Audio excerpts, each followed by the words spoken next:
Yep. Yep. We do this. We do this little hockey thing too. You think we just do basketball? You think we just do live reaction listening parties? You think we just watch it? We think we're just listening to Iceman? Yeah, that's what we have been doing since Thursday at midnight. But what we also do on this tea time thing is we do a little hockey because it's Game 7. Game 7, people. Do you understand it? Do you get it? If you don't, you should. Let me get this going for us.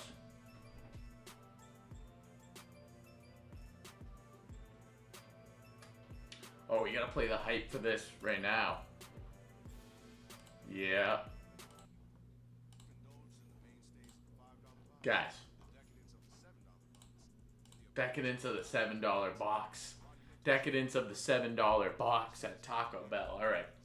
Let me tell you what we're doing here because it might not be familiar to you all. I know we got 18 live viewers right now. We went to earlier this month, we had a high of 170. That was for the NBA. I know the NBA, does the NHL have the same type of pull as the NBA? As an NHL fan, you could really show yourself by being a part of the stream and showing that we do it a little bit bigger over on the hockey land, over on the ice, rather than the hardwood, okay? We do it things even harder on the ice than hardwood. I wonder if you can measure hardness. If you could measure hardness, it would probably go Tony Murr, the hardest, Tea Time, the hardest as well. Those would be equal because let me get back to what I was saying because not measuring hardness. Well, this is a part of being hard. This shit right here, this shit right here, this shit right here, this is Tea Time, and I'm your host, Tony Murr.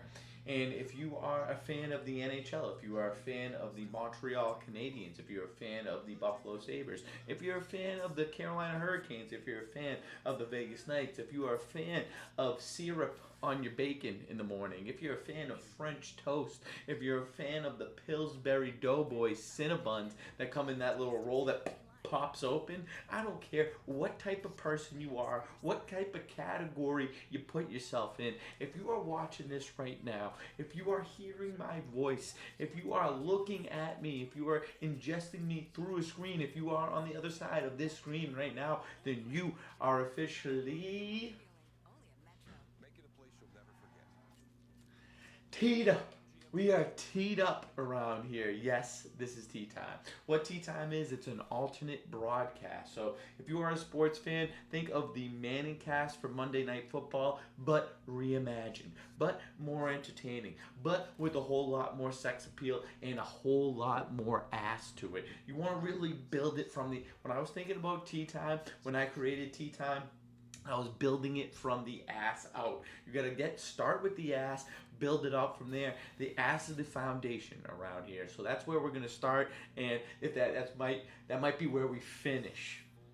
Don't go there, but I just did go there, so I'm giving you permission to go there, but don't go any further. Okay? You can finish on the ass. Okay, stop. Okay, stop.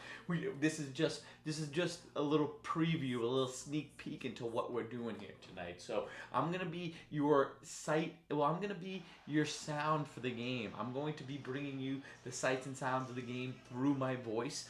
So it's a new way to do it. On your big screen TV, you're gonna have the game up like you typically would, but on the side, what you're gonna do is you're gonna have Tea Time up. I'm gonna be the voice of this for you. I'm gonna give you a new broadcast you never thought you needed until you had it, and then you said, where has this been all my life? What we are rooting for, I am a Boston native. I live in the city of Boston right now. Grew up in Massachusetts, so I am a Boston sports fan through and through. We're talking Celtics, we're talking Red Sox, we're talking Patriots, and when it comes to hockey, the Bruins.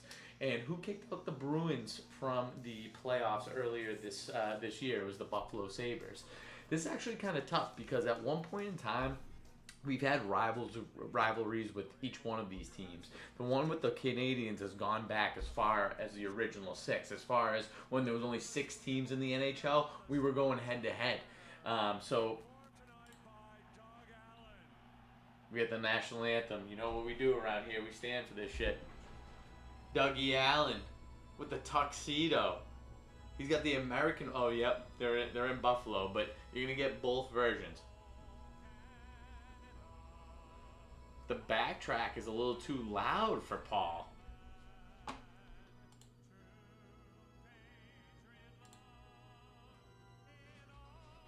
They do have a great national anthem. I gotta give it to them.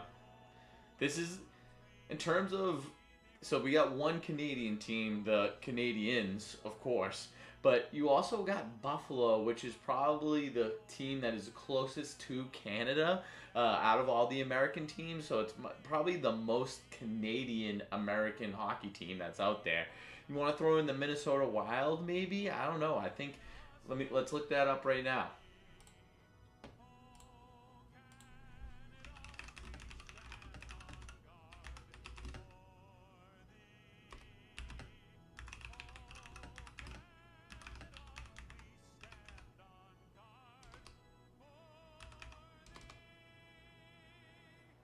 I mean, they're the Minnesota Wild. They're not really innocent. Where did the Minnesota Wild play? Let's look that up.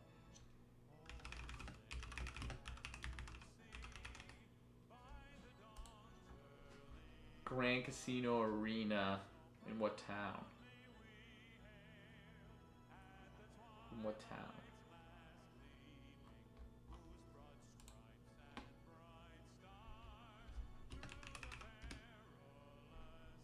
St. Paul. Okay.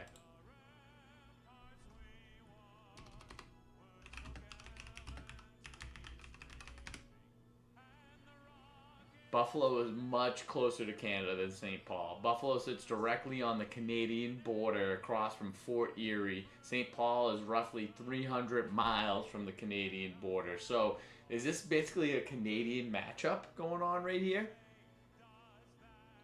Look at Tucky right there. Great beard, great hair. They switched up. I was reading into this a little bit. They switched up the lines going into the matchup tonight. Tuck, he's been on a 6-game scoreless streak. No points in this entire series. So he's looking to flip the script. He was paired up with Tage Thompson, a offensive phenom for the Sabres. But they put him with this new first line. He's a winger on the first line. They're trying to revamp him a little bit. And a lot of the NHL insiders believe that he's going to be the key to Buffalo winning tonight. Also, Buffalo, they were down 3-2, and then they won in the Bell Center in Montreal, 8-3, a dominant victory, so dominant that the Canadiens pulled their goalie. They're not going with their number one goaltender; they're going with their number two. Well, actually, no, is that Buffalo that's going with their number two goaltender? No, Buffalo's going with their number two goaltender. It's not Alex Lyon. It's not Alex Lyon. I'd be lying to you if you said I fly economy. And now we're talking Canadians. Now we're talking Drake. If I'm lying, I'm flying economy. Get me a motherfucking seat. If I'm lying, I'm flying economy. I bet I know who I see. Jacob Dobes. He's 7-6 in these playoffs right now. And then we got Pekka Luukkonen. Talk about a weird name. Where is this guy from? First career Game 7 start. They pull Lyon out of there, and they put in Luukkonen. I don't even know this guy's name, but here we go. First period, Eastern Conference, second round. The two best words in sports, people say. This is Game 7 of the playoffs. And also, another important note is that Nick Suzuki, the Canadians go as Nick Suzuki goes. He does not have very many points in their playoff losses. He has plenty of points in their playoff wins. These Canadians jerseys, whether it be the red ones or the white ones, those are some of the best in all of sports. It's very clean, a great logo. Buffalo has a great logo, great jerseys too. And El Prez said it earlier today, and I'm going along with it. Hockey's got the best jerseys in all of sports. Like, you find the best. And when it comes to leagues, NHL got the best jerseys. Philadelphia Flyers, great jerseys. Boston Bruins, great jerseys. Detroit Red Wings, great jerseys. You know what, guys? I thought I'd be able to stand for longer than just the national anthem. I'm gonna prefer to park my ass down. These guys pay so much money to sit directly behind the bench. You can't see much from behind there. When you look to the right, when you look to the left, you got to look through two layers of glass. The glass right in front of you and the glass at the corners of the benches. I don't know why people opt for those seats. And you have to look through the coach. You have to look through the players. I don't know what, and you pay so much money for those seats. I don't get it. Also, what I did not understand, we had the Canadiens on the money line tonight. It was almost even odds. It was minus 102 for the Canadiens. Everyone and their mothers picking the Sabres because of how dominant their Game 6 victory was. They've been very good on the road in the playoffs. They haven't been great at home in the playoffs. I read somewhere online that they stayed in a hotel last night to mimic the feel of being on the road. I'm not sure how much I like that type of gimmick. That's a little bit buying into it too much. I also found that on the internet, so who knows what to believe, if that's even a real story. What I do like out of this Canadian team is Marty St. Louis, their coach. He is probably about my height, 5'6", 5'7". He's a great NHLer, probably a Hall of Famer, and he was on the Tampa Bay Lightning. I loved him on the Lightning with Vincent Lecavalier. Loved those guys together. Okay, we got Canadians controlling the puck. A little weak one gets all the way through the goaltender. Is that Suzuki? No, that's 17. 85. That's an interesting hockey number. You don't see it often. Controlling the puck at the wing. Shoots it down low. Darlene, their star defender. When the Sabres played the Bruins in round one of the playoffs, that's who I was most impressed with. Darlene. I thought he was great. He controlled the game. He set the pace with the puck. He's someone that could really control the puck as well as a defender. I was impressed with his methods.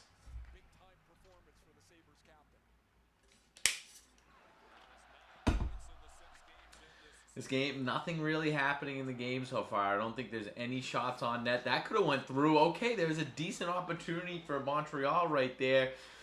A little bit jumpy. The goalie is Ukkonen looking in net for the Sabres. Passes across. Oh, bad pass. Bad pass. They have to clear the zone now after that went behind the blue line. And for those who do not know that rule, I'm sorry. I can't teach that to you now. We're in the playoffs right now. We're in round 2 of the playoffs. It's Game 7. If you're watching this game and just being introduced to the sport of hockey, it's not the time to start watching. It's not that. Maybe it is, though. Because this is what everyone talks about, playoff hockey. And this is what it's all about. Game 7. Laying it all on the line. Nothing left on the ice, as they would say. We're more than 2.5 minutes into the first period. Montreal has been controlling the puck for the most part. No really decent scoring opportunities, though, for either team. Oh, a great pass over the length of the ice. Tuck passes it over to the side. Great play by Tuck right there. Even better pass to Tuck from the defenseman. Now Buffalo controlling in the Canadian zone for the first time. Shot on net gets blocked out front. Nice play at the point by Montreal. Oh, okay, a little extracurricular right there by 25 and 15. Not the coach. Refs quick to break that up. Look, we're staring right into the face of the Buffalo player right there. That Montreal Canadiens guy staring right at him. Look at that last name. Zekaj? Zhekaj.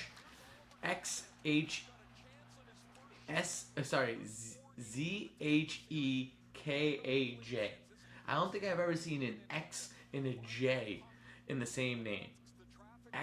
Zekaj? Is that who that guy is? Shot from the point, goes into the corner. Tage Thompson, the 6'6" forward, ends up on his ass. One shot in this game so far. A little bit more than 3 minutes into it.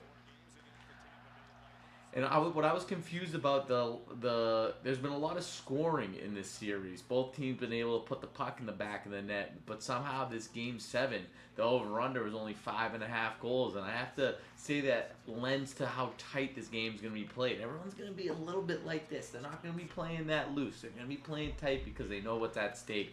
Who's going to be able to play with the loosey-goosiness they need to distance themselves, to separate themselves from the opponent? dangerous part of the ice right there.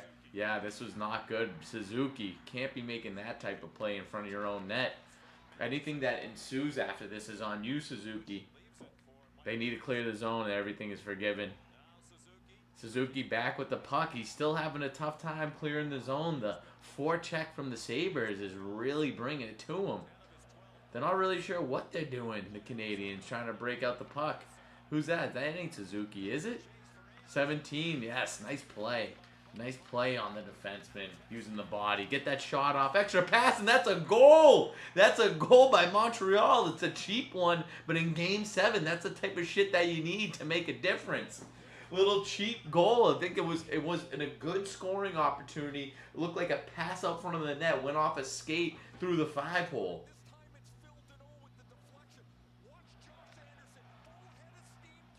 Great play by Anderson right here. Great play on the puck, using the body. Gets it over to his partner over there. Then the little 1T in front of the net. Nice pass out front. Yeah, that just goes off the skate. Are they going to call this? Are they going to take this back, though? No, that's clean. He wasn't trying to do that. Just went clean off the skate. Oh, I don't know. He had a little bit of a kicking motion in there. Does this get taken back? They celebrated like they weren't really sure if it was a goal or not. Let's see what we're working with here. That, like, it was almost he wasn't trying to hit it with his skate at first. It wasn't intentional, but a little bit. Oh, never mind. They're calling that a goal. They're not even reviewing that. They're ready to go. They're ready to go. If I'm Buffalo, I would have liked a little bit more of a review on that. That was a little strange, the lack of review on that one. That was very strange. I don't think, honestly, I think that was a goal. I think that was not intentional, but the little kicking motion that you saw at the end of that from the goal scorer, it was almost like a natural reaction where you feel the puck hit your skate and then you just give it a little kick. It wasn't on purpose. Okay, Montreal out to a quick 1-0 lead, more than 5 minutes into the first period. Here we go. Nice pass right there over to the right side boards. See, I'm not really. I haven't watched much of this series, if I'm being honest with you. I'm not familiar with many players on the Canadiens. You know what? This is exactly where I pull out the. This is exactly where I pull out the box score. Philip Denault with that goal. I know Caulfield. I know Suzuki. That might be it. I hate to say it. I think that's it. That's all right. We still know. We'll still give you what you need. Oh, we got a little bit one-on-one situation going on. Nice shot, saved by the glove by Ukkonen. Ukkonen's got to be feeling a little shaky after letting up a goal early. He knows that wasn't his fault, but still just to be down 1-0 already. Talk about playing tight. You're the backup goalie in Game 7. You're going to be real tight. Suzuki out front with the backhand. Another save. Saved by Ukkonen. He wasn't clean with that glove save, though. Would have liked to see that caught off the bat. And I'm looking at these guys' playoff beards, and it's making me feel like there's... Like, are the playoff beards still happening? This is over a month into the playoffs now, and these guys, I can still see... He's looking for the kick right there. The Buffalo coach.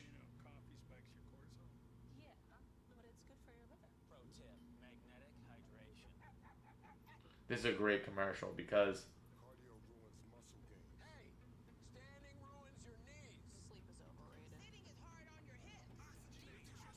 this is great because there's so much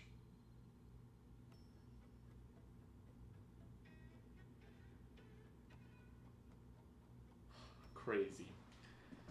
This so that T-Mobile Apple commercial with all those health tips coming in, it is a little bit of information overload when it comes to the health tips right now. You want to get sugar, you don't want to get sugar. Cortisol, that's something that's being mentioned. So it's like the ice bath, like that's good for inflammation, that's good for lowering the heart rate, but it also spikes the cortisol, it spikes the stress response. cold shock protein, a little bit of that action. So we're getting bombarded more and more with information, and the question is, what do we do with that information? I think there's a time and a place. You really, and I'm someone who's always touting the health. I'm more and more into the health and wellness space. Even though, not, let me be straight, not all my actions are out of health and wellness. I had a nice apple pie with ice cream on top last night for dessert. I just had some lemon sorbet. I just had 2 pieces of toast, but they were sourdough. So what I'm saying is that you don't need to be perfect with everything that you do. You don't need to be Mr. Health Guy all the time. You just gotta pick and choose your spots. Like even though I don't make the best decision every time. I try to make overall better decisions so that it just kind of ends up evening itself out, or you end up on the better half of things. So you don't have to listen to everything. Just listen to what your body's telling you. Just like that commercial said, listen to what your body's telling you. And honestly, you don't really need the. You're not really listening to what your body's telling you if you're going off what your Apple Watch is telling you. I think like you know what things feel good, you know what things feel bad, you know what things you need to add, and you know what things that you need to take away. What I'm gonna preach, the easiest 2 things I'm gonna preach. Start your day with a walk. It activates parts of your brain that you don't even know need to be activated. Start your day with a walk. Walk. So that's my fitness tip. Um, my health tip or my dietary tip is take Ozempic, take Manjaro, take the easy way out. I want you to not try. I want you to eat whatever you want and just jab yourself. And that's how you're gonna stay good. That's how you're gonna stay healthy. That GLP-1, that little shot, that's gonna make you healthy. I'm joking, of course, people. That's not what I think. What I think about the dietary is you want to focus on one ingredient foods. If your food's got one ingredient in it, if it's just an apple, if it's just an orange, if it's just an egg, if it's just a piece of steak, if it's just a piece of chicken, if it's just lettuce, those one ingredient food. That's what's gonna do you well. The more ingredients you throw in there, the more the inflammation's gonna go up. That's when foreign substances start going into your body, and then the red flags start going up. What's in here? I'm not sure what's going on in here.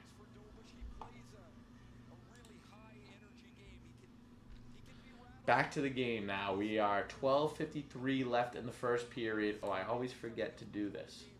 Always forget to do this. It's 1-0 Montreal, baby. It's 1-0 Montreal, baby.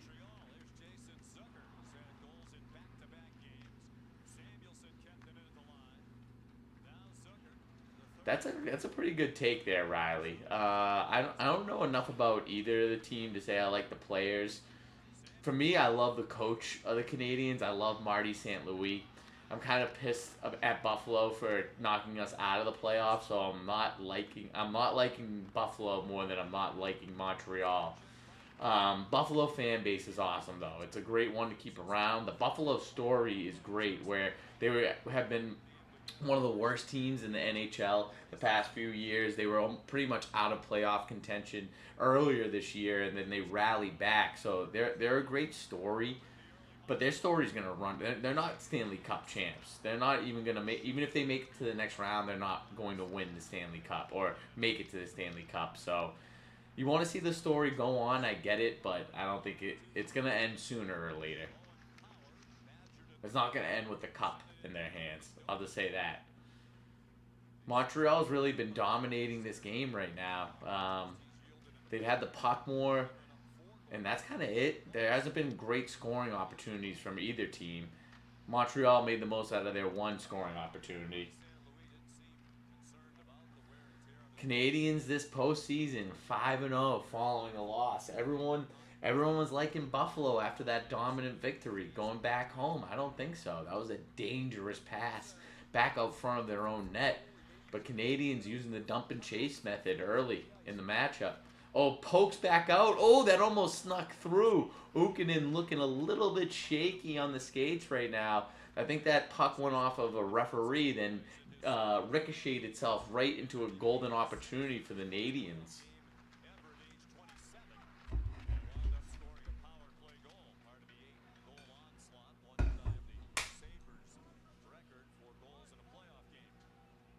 That's just one of those curiosities. The Sabres have a way better record when he's in the lineup than when he's out.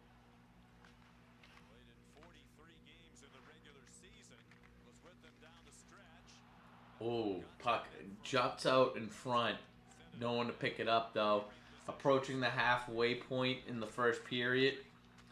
Buffalo with the puck in the Canadian zone. They've had the puck out of the last 10 minutes. Canadians had the puck more in the first 5 minutes of the game. These last 5 minutes, Buffalo has had more of the puck. Ever since that goal, really, Buffalo has controlled the puck more. No good opportunities coming on the end of that, though. He estimated between a quarter and a half of the season he's played on the wing rather than at center. That counts as a shot on net, huh? All the way from the other side, it just rolls into the goalie. They just up the ticker from 6 shots to 7. Oh, great pass out front. Oh, no goal on the other end of that. He's going with the hungry hippos method. Just swipe it at the puck, hoping to hit it to another offensive player. That ain't gonna work. Great pass, great opportunity. I don't know if he had enough to even get a shot on it, though. I think the goalie had that one covered up. The rookie goalie in his second game 7 of just this playoffs. He's already built by steel. He's already got nerves of steel, this goaltender. Canadians in the Buffalo zone. Ricocheted off the back of the net, picked up by the Canadians. Drop that pass. Oh, he's looking for a shot. He did drop it. I like how they're moving the puck right now. Very nice, Canadian. Shot from the point, pad, save. Ukkonen. 48 throws it into the other corner. Picked up by Buffalo. Nice breakout pass. 2v1 opportunity. Oh, okay. Anything on the other end? No, but into a good score. Oh, reverse hit right there. Wow, big hit in the corner. Buffalo. Oh, great pass over. Is there a goal? No. Oh, my God. Buffalo's coming to play right now.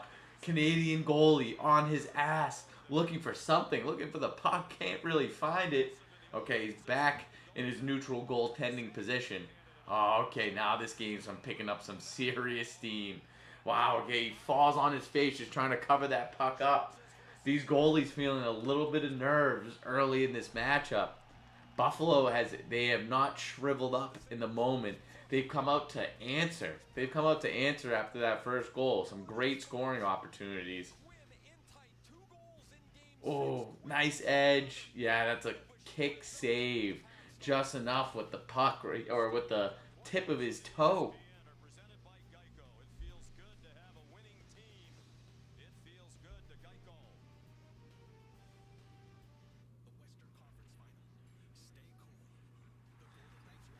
Guys, I will be honest with you. So I got a little greedy. I'm not just on the Canadiens money line.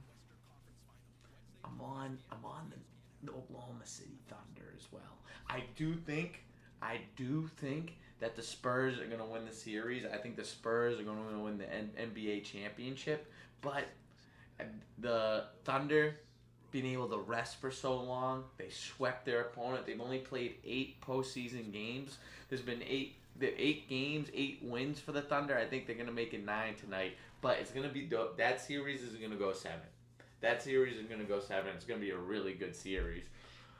I'm excited about that, honestly. Let me see. I think that starts at 8:30. Yeah, 8:30 on NBC and Peacock. Okay, we got some MLB scores across the land. Okay. We are the Boston Red Sox, not fans, not really built to score runs. They're a baseball team that doesn't really score that many runs. I saw that we were 6-26 in games that we have let up more than 2 runs this season. That's not good. That's not good. So basically, we have to have a stellar pitching performance in order to get any win for the Red Sox. Not a good spot to be. It's 0-0. They're going against the Royals right now in the middle of the 4th inning. Who's this? Oh, Darlene's fiance. She had emergency heart transplant. Imagine having like an entirely. I was thinking about this because I was reading. You don't know what goes into it onto the other end. You think that I just show up and just start talking into a mic? Most times that's true. Most times that's true. I just show up and start talking into the mic. But I had some more time than I thought today, and I was reading into this matchup and just learning. And it was a very emotionally taxing season for Darlene, the captain of the Sabres, because his fiance had an emergency heart transplant. Even though I know your emotions, like the figuratively, your emotions come from your heart, but really your emotions come from your brain. You gotta think that when you get an entirely new heart, your body feels a little bit different. You might start acting like a different person, not for better or for worse. I don't know, but if you have a new heart, whoever's heart that you got that from, in my mind, in my simpleton mind, you adopt some of the behavior, some of the attitude, some of the emotion of the owner of that heart before you. It only seems correct because the body, it's in multiple parts, but it acts as one. It acts as one. So even though your brain is responsible for emotion and behavior, your little tip of your finger has is getting some emotion and behavior in it because it's from your brain. Am I right? Are you picking up what I'm putting down here? So someone's heart, even though it's not capable of influencing how they feel, I feel like it is. I feel like it does play a point. Oh, we got to delay a game. Delay a game against Benson, the problematic child of Buffalo. Zach Benson, the youngin, throws it up over the boards, and we got a power play for the Canadiens. Canadiens with the puck. Oh, they're moving the puck. Oh, Suzuki. Suzuki, man. He hasn't looked good with the puck tonight. He's second guessing a lot of his decisions. 7 for 25 on the power play this series. That's very good. More than 25%. I think that's very good. What's the average? Suzuki moving through the zone. Back underneath the net. Okay, they're trying to find some sort of footing right here. Demidov. I liked him with the puck earlier. Oh, wow, okay. Get something going. Settle it. Settle it, Demidov. Ooh, nice turn on the skates right there. Quick stop and go. Slapovsky. Slapshotsky. No, that's not his name, but I wish it was. Canadiens start to control the puck. Not really any good opportunities had on this power play yet. Buffalo being stout on the penalty kill. Okay, cross pass. Oh, shot from Suzuki misses wide. Could have been tipped by Ukkonen. Hudson controlling the puck from the point. Looking for an opening. Can't find it. Suzuki circling around the zone. Slowly, deliberately. Over to Hudson. Suzuki looking like he's lining something up. He's trying to find anything. No shots on net during this power play so far. Only 30 seconds left on the power play. Suzuki passes across the ice. I like what happened right there. A little back action on the weak side of the net, but nothing on the other end of the stick. Suzuki controlling the puck again on the boards. Back to the defenseman. Over the other side. Shot. One-timer wide. Bolduc with the puck. They're still controlling it. About 10 seconds left on the power play. Suzuki still wants the action. Great backhand pass. No, that was a goal. What a shot. It looked like it went off the crossbar. Nope, that was in the back of the net. 2-0 Canadiens. And I want to say this one's done. The magical season, this magical run by Buffalo has been ended in Game 7 early. I'm stamping that. I'm stamping that. Sending 10 toes deep, 10 T deep in that. Suzuki, what a pass, man. What a backhand pass. Eyes on the back of his head. Quick look across. Oh, and then what a shot on the other end of that by Bolduc. Oh. Wow, what a shot. Can we see that one more time? That pass was nasty. Suzuki, he needed to show up. I read that this team, this Montreal team, goes as Suzuki goes. He might be the only Suzuki that you've ever seen on an ice rink before, but he's an important player to this Montreal offense. Minus 250 for a point tonight. I had the FanDuel on it. And I said that's not even worth doing. Not even worth throwing in the leg. Let me tell you something, though. This game's over. This game's over. No way Buffalo comes back from that. Conference final matchup is set, and the Golden Knights and Avalanche. Golden Knights versus Avalanche on the other side in the West, and that's a great, great matchup. Avalanche, they've been the favorites for the Stanley Cup since the playoffs started, probably since the midpoint in the season. They've looked like the best team, but something special's going on with Vegas right now. They got something fun going on with Tortorella as the coach. Trying to shed Anderson. Thompson. Oh, nice move. Okay, Buffalo's not giving up like I thought they would. They're coming in hard. Oh, geez, that guy might have just hit his head off the post. He's got to get out of the net. Oh, we got his breakaway going on. 85. Let's see what he does. What a move and a better save. Ukkonen. He was deked out of his skates but recovers. And he throws out the right pad for the save. Nice one. Really nice move he added on there. If he lifts that puck, it's a goal. Oh, yeah, he had a dejected look on his face, number 85. A lot of movement in this game so far. How is the over-under in this one 5.5? It's at least going to be... Oh, come on. All right, we're 4:23 left in the first period. Canadiens up 2-0 on Buffalo at home, and it's rather quiet in Buffalo. They feel dejected. They feel hurt. They feel half defeated. But they don't want... Oh, 2-on-1 opportunity, 17. You got to... Oh, man. He got pinned into a corner. He was looking too much for the pass. The shot was open. The shot was open. We need to see that again. This game's moving so fast that there's been great opportunities on both sides. 2-0.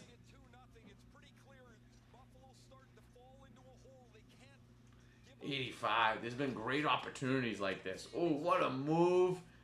What a move. Ukkonen's able to Look at this. As you mentioned, he's so big and long. Woo! He's gonna go way across. Texier's got nowhere to go and his Zucker looking too much for the pass there. Oh my God, he had it. He had the shot open. We would have loved to see a shot. Would have loved to see a backhand in that moment. 22 goals in the first period this series. Second most in the last 30 years. Something happening in this first period of this series. The two teams combined for 5 goals in the first period. Touched in by Josh Doyle. When it obviously feels good. But I'm wondering if you're leaving satisfied. Bolduc, the power play goal, his third goal in the playoffs from But Suzuki. I could be wrong. 14-29. That's 8 Sorry, got Drake on the mind after the drop. Speaking of Canada. Oh, were they calling that? The ref was pointing at the hook. He was making a hooking motion, pointing at something. They don't call anything there, though. 11-10 in terms of shots in favor of Montreal, and I think shots equal goals because they got more shots and they got more goals. It's a simple equation here, and we're playing the odds. We're playing the numbers if you're Montreal, if you're the Canadiens. Thompson loses the puck on the boards, controlled by Montreal. We got a good forecheck going on by Buffalo. Can Montreal get the puck out? A little bit of a, oh, nice play. Okay, ends up with Buffalo. Great poke check right there to stop some momentum. Tage Thompson trying to shoot it from the point. Tries to shoot it right through the guy in front of him. That's my, if we're talking Tony Murr Sr., Tony Murr, the original, well, technically it's junior, but the senior to me, Tony Murr, his pet peeve in hockey, he was a defenseman. His pet peeve is when the defenseman would just shoot it right at the guy in front of him. Just hoping and praying that would get through. But it breaks up so much momentum if you do that. So it's unnecessary. I understand his anger or his frustration behind that type of play. 41 hits in the playoffs for goalie. Only Jack I has more. Only Jack I has more hits in the playoffs. Icing from the Canadiens from Montreal. 1:46 left in the first. 1-0. Or sorry, 2-0 in favor of Montreal. It obviously feels good. Not to be a superficial prick. But I could be wrong. I could die in your arms. Fans looking for something to cheer for. Team just 2-4 at home in the playoffs. Both teams have been much better away, despite the fact that they have two of the most raucous fan bases, loudest arenas in the NHL. This one's quiet right now. Josh Stone went right through Matheson. Tuck played it off the far wall. Evans broke it up, but Tuck got it back. Dahlin wanted to wind up for one, but Lane Hudson was there. Tuck put it on net. And now Ryan McLeod. Back All right, Buffalo controlling the puck in the Canadian zone, right in the corner. 71 with the puck. Nice move to Tuck behind the net. Tuck loses it. Tuck lost the puck. Simple as that. 1 minute remaining in the period. Oh, big hit by 12 on Buffalo, but really nothing to show for it as Montreal dumps it deep in the Buffalo zone. 25 picks it up. Nice move right there. Nice outside move to the boards. Pass to the middle. 29 with the... Oh, offsides. Offsides. It was close. It's close. Was that the first offsides of the game? This game's been very free-flowing. Not a lot of whistles. Canadiens had 2 goals on 9 shots. They've got 2 on 11 here in Buffalo. A late first period lead. I'm surprised it took you that long, Ev, that you were able to hold off. Tell me your thoughts. I do have a top 5 on Iceman. I'll tell you right now. Tell me your thoughts. I'm curious. I think your Drake fandom has fallen off over the years. I think it all started when we went to that last concert of his. Whisper my name. Janice STFU. Too hard for the radio. Firm friends. I mean,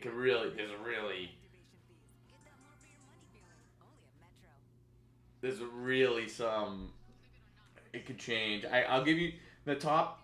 Dust is really good too. Whisper My Name, Janice STFU, and Too Hard for the Radio are my top 3. The top 5 is tough because it could change by the day. Been loving the album though. One of the how good of an album this is to me. There's been a lot of you see both sides. When it comes to Drake, you really see both sides. People are quick to say they love it, quick to say they hate it. This is the type of album that I am out doing something and I'm excited to stop doing that thing so I could go listen to this album. I was out with Selena last night. We went out to dinner and I was saying at the table while I'm sipping on an espresso martini saying, I cannot wait till we get in the car and I can put on some Drake on the way home. It's that type of album. I woke up this morning and the first thing I did was play Drake because of how much I've been loving this album. 36 seconds left in the first quarter. First period. Come on, that's bad for my hockey guys. I apologize.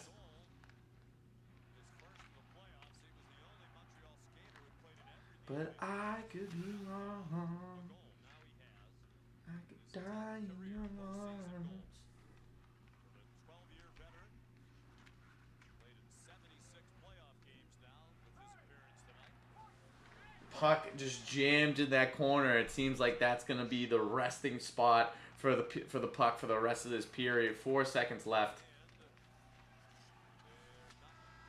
End of the first period, a little bit of extracurricular activities, but that's just a dominant period, defeating period by the Canadiens. And Evan, that's the correct take. It absolutely is.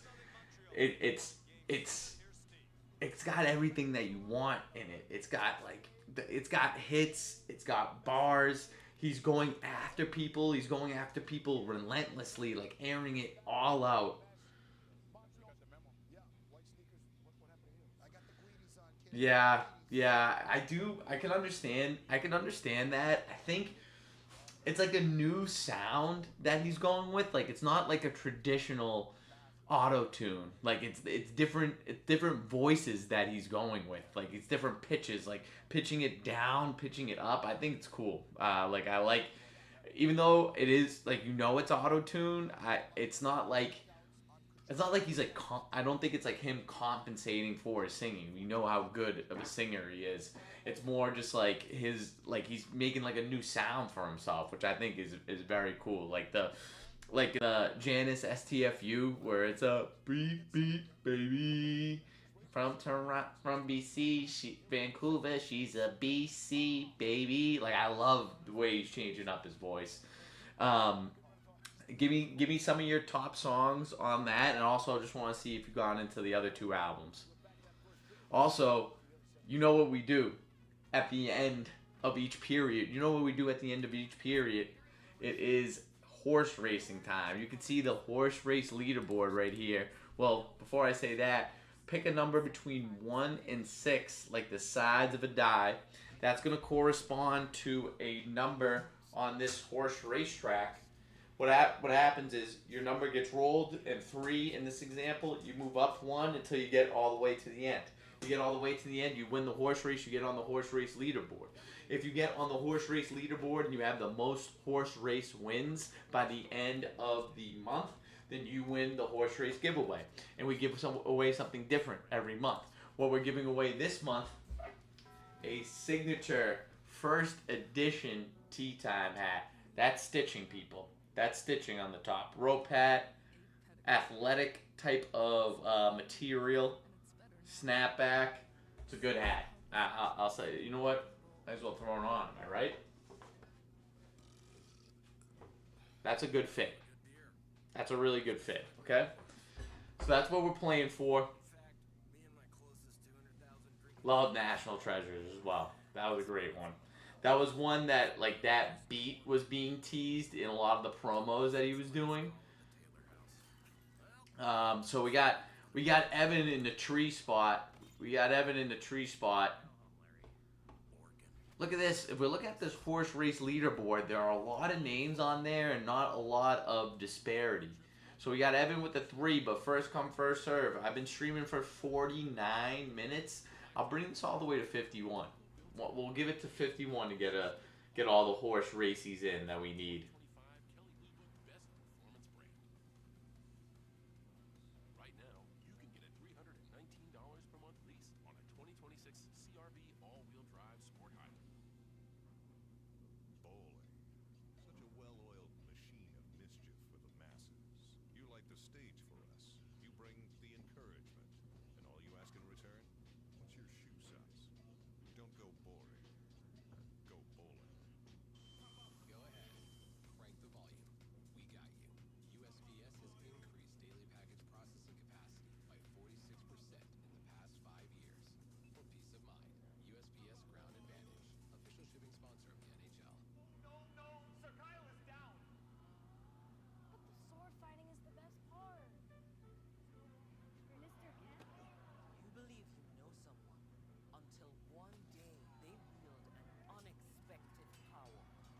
It is like discovering E-Trade's part of Morgan Stanley, so you can invest on your own and speak to a pro when you're ready. Oh, Mikey O'Brien getting in there. Nice play, Mikey. He doesn't want he's not satisfied with just one hat. The resale value of this hat is going to be through the roof. He's looking to make some money off this. Not how it works.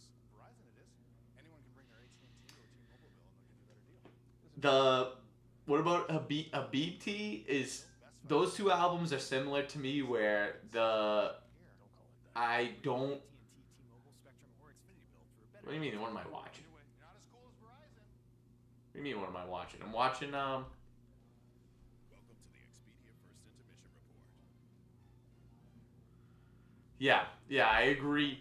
I agree with that. There was some songs that I loved on Habib T. There was other ones that I didn't really like. And same thing with, I haven't even listened to all of Maid of Honor yet. But that's like the great thing about this is you can keep going back for more. You can keep going back to see what you like, what you don't like. Something that you maybe didn't like at first comes up and you like it more.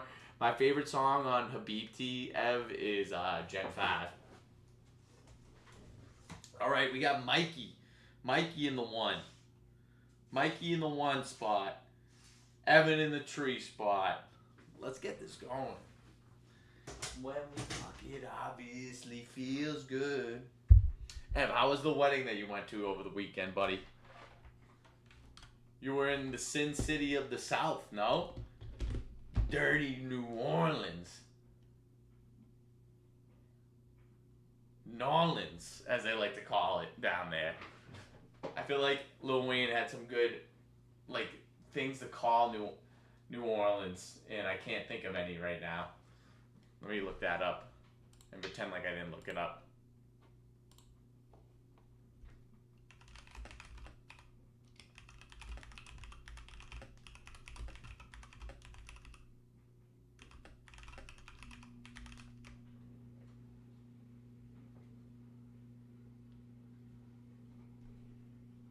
So there's Holly Grove, You Heard Me Land, cultural phrase with New Orleans, the Big Easy. That's what I'm talking about. Cash Money Territory. We can go with that as well. All right, let's get this horse race under wraps. It's just going to be a 2-horse race. We got Mikey in the 1. We got Evan in the 3. Might as well start moving some numbers around, people. Let's go. And there's a 3. Nice job, Ev. You're getting off to a good start there, Stevie. There you go, Stevie. And there's a little 6. There's a little 6. 3 and 6. Let's say 5 Nights in New Orleans will be the first song on. Oh, that's really good. Was it really 5 nights in New Orleans? That's a long time to stay there. All right, here we go. Oh, it's off the board. It's off the board. That's no good. That's no good. And there's another 6. Riley is shaking somewhere right now, thinking to himself, how did I miss the opportunity for a 6? There's a 5. 5's getting out of the gates now. Talk about horse racing. Anyone watch the Preakness? That shit sucked. That shit sucked. No one had friggin' Napoleon Solo, but no, Huffnagel did. If you guys know my buddy, my brother's friend Huff, he picked 3 horses. One of them was Napoleon Solo. Only $20 to win 170. Pretty good win, but not your best, you know. There's another 6. Riley, you're pissed off right now. I can tell. Where you at? 1, 2, and 4 not getting out of the gates, and that's a 2. That's a 2. We need Mikey O'Brien coming in with the 1. He liked the 1 spot. Where's the 1? There's 3. 3 for young Stu. 3 for the Stu. And then 4. 4 gets out of the gates. Mike O'Brien, he's wondering if there's a 1 on this thing. Did he get a 1? No, it's a 3. Stevie Stavo, Stuba going out to the lead, or tied with 6. And then right when I say that, 6 gets out front. Riley, man, you're missing out on a great shit. Oh, there's a 6. Look at that. 6 is just cruising. 6 is cruising with little to no opposition. Did you see his recent Air Force boxing? Yeah, that was very sick. I mean, the videos he puts out there are top notch. Like when I see videos of that type of thing where it's like sports edits, he's putting out the best ones that I see. He's someone that I recently described. I think I even said it to you. If I did not know him and I just followed him on Instagram, I would say this is a good follow. Like, he puts out great shit that you just want to watch. And the fact that it's usually edited with songs that I like makes it that much better for me. And there's the 1, Mikey O'Brien, never saying never. Let's see if he can go on a run here. That's 4. That's not going to help the cause, but we're going to move that up anyways. That's off the board. That ain't going to do anything for anyone. Oh, that 1 didn't count. And there's another 2. There's a 2. Oh, Mike, let's get this thing going. Let's get this thing going in the forward position. There's another 2. 2 going on a little bit of a run here, tied with Ev. And there's 4. Okay, we got a 3-way tie for that second place spot. 3-way tie. And there's a 3. Evan separates himself from the pack, looking up to get to the 6th level. Wants to see the 6th side of the bench. Want to see the view that 6 is coming from. Right as I say that, 6 moves out in front. 6 is 1 away from the victory. 6 is 1 away from winning this thing. There's a 2. Don't be afraid of a 2 now. 2 never hurt nobody right now. It's off the board. Could have used a 1. It looked like it was spinning on that 1 jump. And there's a 5. No one really... People were forgetting about the 5. I certainly did. Don't write him off. He might not write back. And there's the 1. Mike never says never. He's still got a chance in here. It's not how... Okay, there's a 4. There's a 4. I like this right now. Let's stall out on the 6. Let's stall out on this 6. Let's see what type of action... Okay, 3. Stevie wants in. Stevie's gonna move up. And there's a 4. 3 and 4 just kind of trading blows. And there's a 1. Slowly, Mike is getting himself into this race. He's just a couple back now. There's the 2. 2, 3, 4 kind of hanging out together. They're buddies. They grew up together. They went to the same high school together. But are they going to stay friends? Are they going to separate or are they going to stay friends? Oh, that's a 4. See, he's 4 saying, like, you guys are getting into the wrong shit. You guys start drinking and smoking. I'm focusing on getting into Duke. I want to get into Duke, and I can only do that through studying and being dedicated. 3 and 2. 3 and 2, you guys are smoking and drinking too much. I can't be getting caught hanging around with you guys anymore. You're going to affect my scholarship status. And there's 3. No, Evan, he said, okay, now 2's the bad seed. I see 4. I see where you were coming from. I know you want to get into Duke. I want to get into Yale. I have even higher aspirations than you, but we can both push each other to be better versions of ourselves. 2, on the other hand, 2 is such a piece of shit. We can't hang out with them anymore. Don't want to be seen with them anymore. And there's 1, Mike O'Brien. He says, I got held back a couple times. I've been smoking and drinking so much, I haven't studied a goddamn thing. But hey, I just got through middle school, and I went to high school, and I'm thinking to myself, I maybe like education. I can see education pulling myself to new heights. I can see myself going to a stature that I've never seen before, and I just needed to be introduced to it. Mike O'Brien moving up. And there's the 2. So 2, he was like, I see Mike O'Brien, he was just trying to hang out with me. He was trying to bring me down to where he was, but I see the light. I want to be able to further myself a little bit. I want to be the best version of myself. I'm done with all that tomfoolery. Let me be a part of you guys again. 2, 3, and 4, they're all a part of that same friend group. There's times where they don't believe in each other. There's times where they don't believe that they're going to stay together. But look, in the end, they're going to stay together right there. And there's 3. 3 graduated from Yale, summa cum laude. And he says, fuck you 2, fuck you 4, I'm the cream of the crop right here. You guys were just bringing me down the whole time. I'm trying to win the whole damn thing. I'm trying to win this life thing, and you've just been stopping me. Fuck you 2, fuck you 4, I'm moving up and I'm 3. That's a well done, Stevie. That's a well done, Mr. Stevie right there. Stevie, that no one's stopping you, bro. Hey, Stevie, no one's stopping you, bro. Bobby did corrupt you in the back shed. He was doing creepy shit in the back shed. Where you got corrupted was, there's 2 spots that I point to, Mikey, and I was there for both of them. The Ipswich River Forest, and also the ass competition. Those were really 2 pinpoints where you look at that and say shit changed after that. Shit done changed after that. All right, so we're going to beep beep baby. Look out for my 3-piece baby. It's me and I'm Stevie baby. Here we go, Stevie. Stevie. Let's go. Where is he at? He's on here somewhere. Stavo. He's under the alias of Stavo on here. I remove him from the 1 spot. He goes up where the 2s are. Stavo. Stavo. He's got 2 wins. We got 4 people at the top. Stavo, Mac, Obi, Toe the phone one, all with 2. All with a good chance to win a hat. There's going to be 3 streams this week, people. There's going to be a hockey stream. We're doing game 7 tonight. There's going to be Western Conference Finals with Thunder and Spurs. And then there's going to be Eastern Conference Finals, Knicks and Cavs. How the fuck are the Celtics not in the Eastern Conference Finals? I mean, maybe the Knicks are better than us, but not the Cavs, not the Pistons.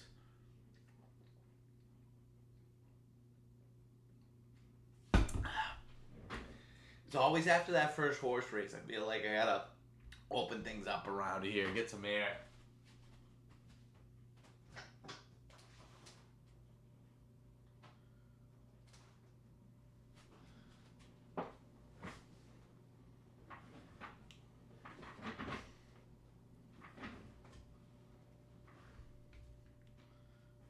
let's see here. Let's go to the numbers of this game. Let's go to the numbers and we'll go to Twitter. So we're looking at, I mean, hockey doesn't have numbers like basketball does. You can't really point to things. Where's the plus minus?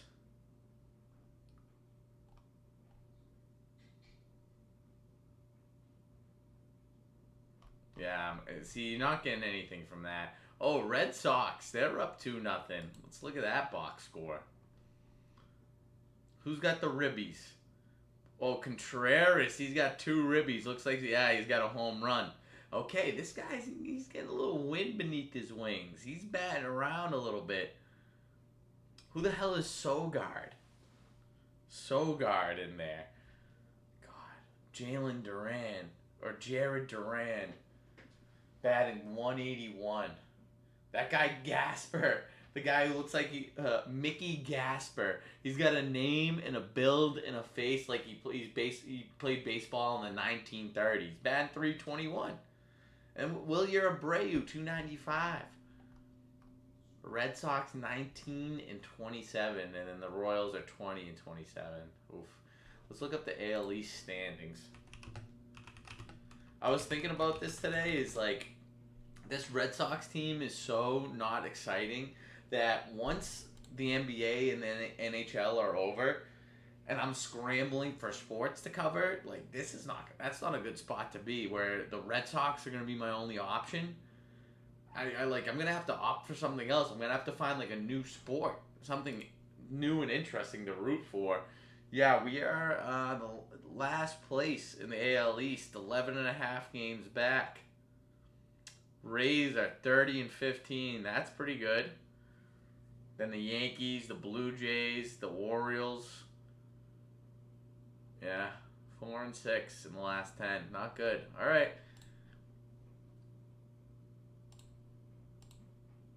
Still, that NBA game hasn't started. I really like the Thunder. I really like the Thunder tonight.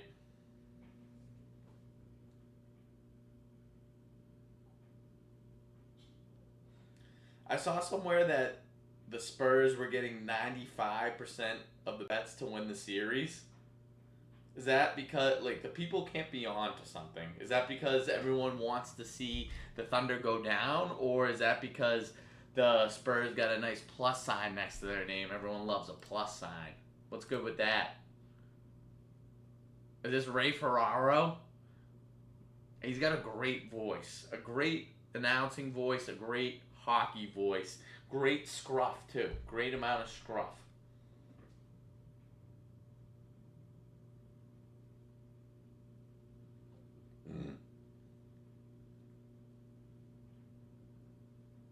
All right, we are off. Second period underway. 2-0 Montreal. 2-0 Montreal. Buffalo starts out with the puck. Refs get in the way of that one, but still ends up in the stick of Buffalo. Alex Tuck with the puck. Shoots it up and over the net. Goalie can't really find it. Ends up back into Montreal's possession. 85. He had that breakaway earlier with the great save by Ukkonen. 2 multi-goal comeback wins this postseason. The rest of the NHL's got 4, so Buffalo's got it in them. They got a lot of heart. Their city is known for a lot of heart. This team's got a lot of heart. They could have quit earlier in the season, but they're going for it.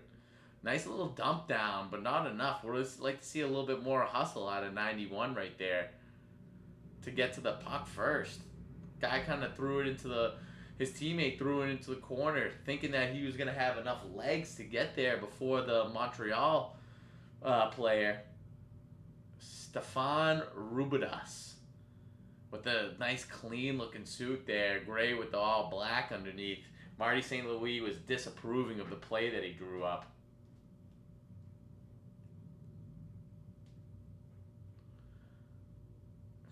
Montreal had 9 shots on goal in their Game 7 against the Lightning, and they won. That was the fewest shots on goal in a win in postseason history.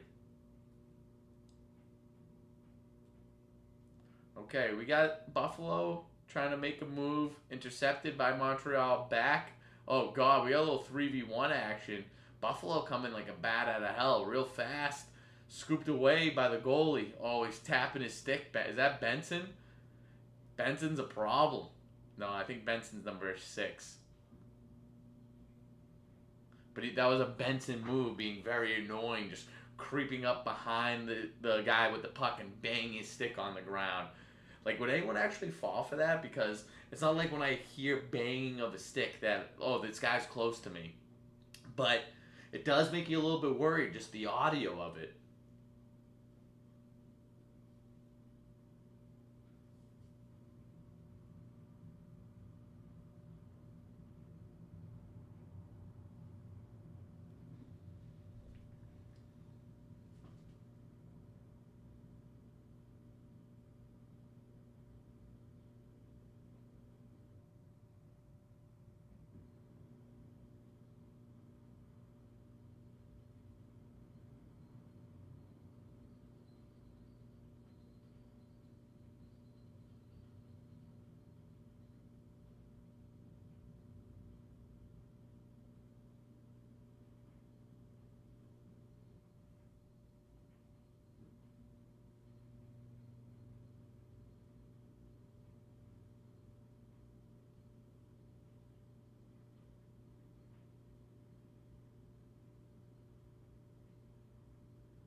Oh, that was almost dug through the goalie right there. Dobe is put in a precarious spot right there. He hasn't looked particularly comfortable in net, honestly. He's coming off letting up 8 goals too. Oh, look at that mask, the wolf on the mask. That's an intimidation factor if you ever seen one. Don't want to be looking face to face with the wolf on the mask. See, does that count as a shot? Are they gonna put that on the board? Or was that his own player? Yeah, see, that's a shot. That's crazy that that's a shot.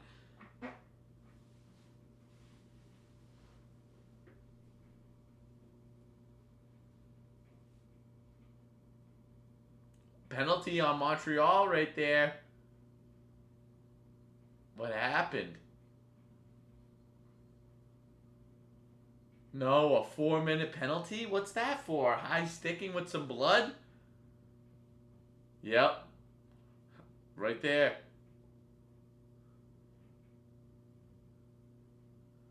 Yep. And I heard from a former... Oh, yeah. Wait, it was his own player. It was his own player. They could take that back? It was his own player. Wow. I like how they can review that, though. That's a nice thing that you're able to review. It was his own player that got him. I heard from a former NHLer that a lot of guys, when they would get a high stick up in the face, they would go down and bite their lip to the point that it would start bleeding. So instead of being a 2-minute penalty, it would be a 4-minute penalty. And that's how nuts these guys are.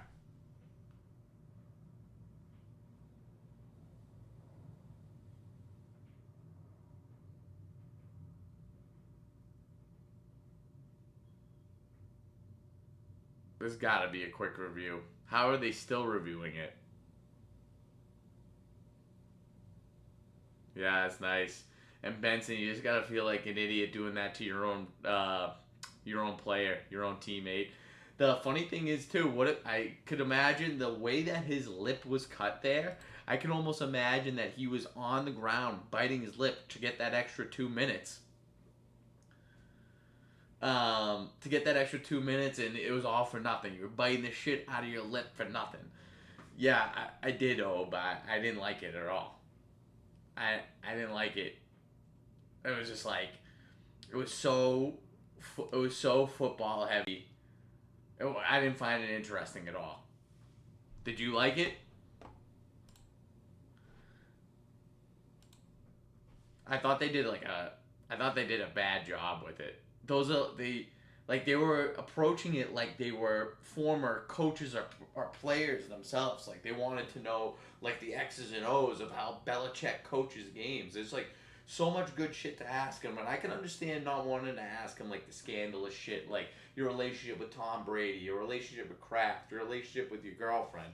Like that's how you get someone to not want to come back on your show. So I get it, but there were things that I wanted to hear more of. I what did you like about it? I didn't think it was interesting.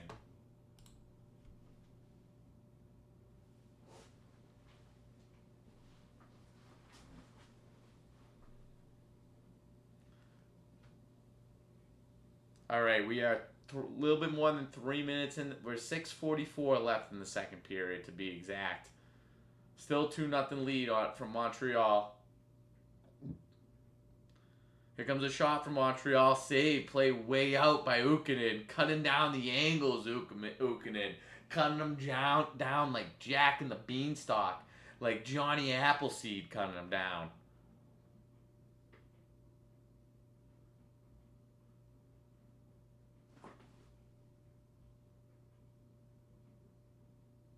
Nice play right there.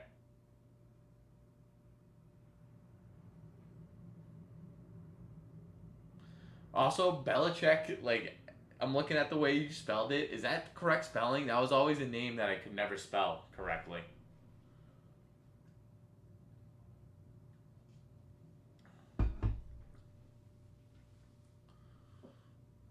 Montreal is good. They're better than Buffalo.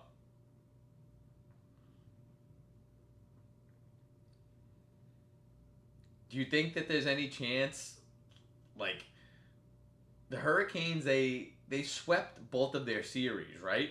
Like they've only played 8 games, and if Montreal wins, they would have played 14 games. They went to Game 7 twice.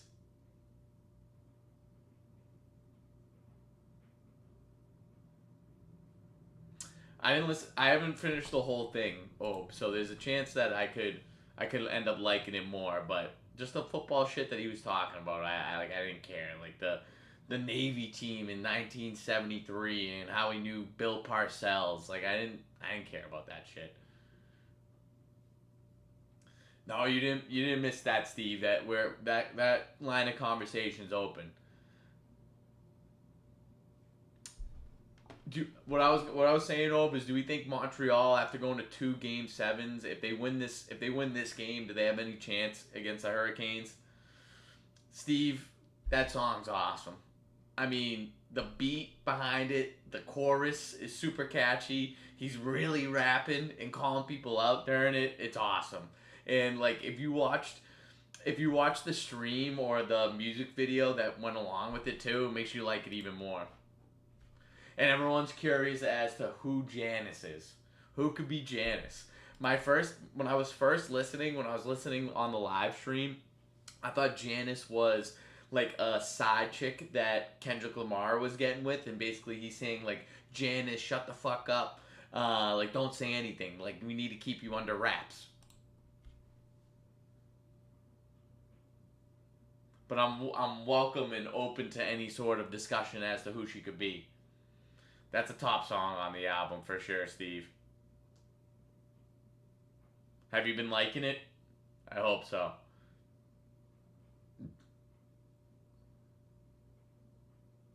Slapkowski.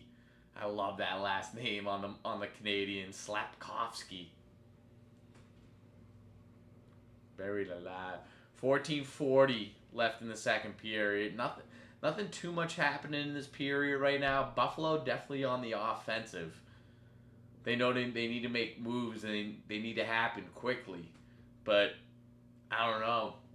If it's 2-0 at the end of this period, do you still think they have a chance?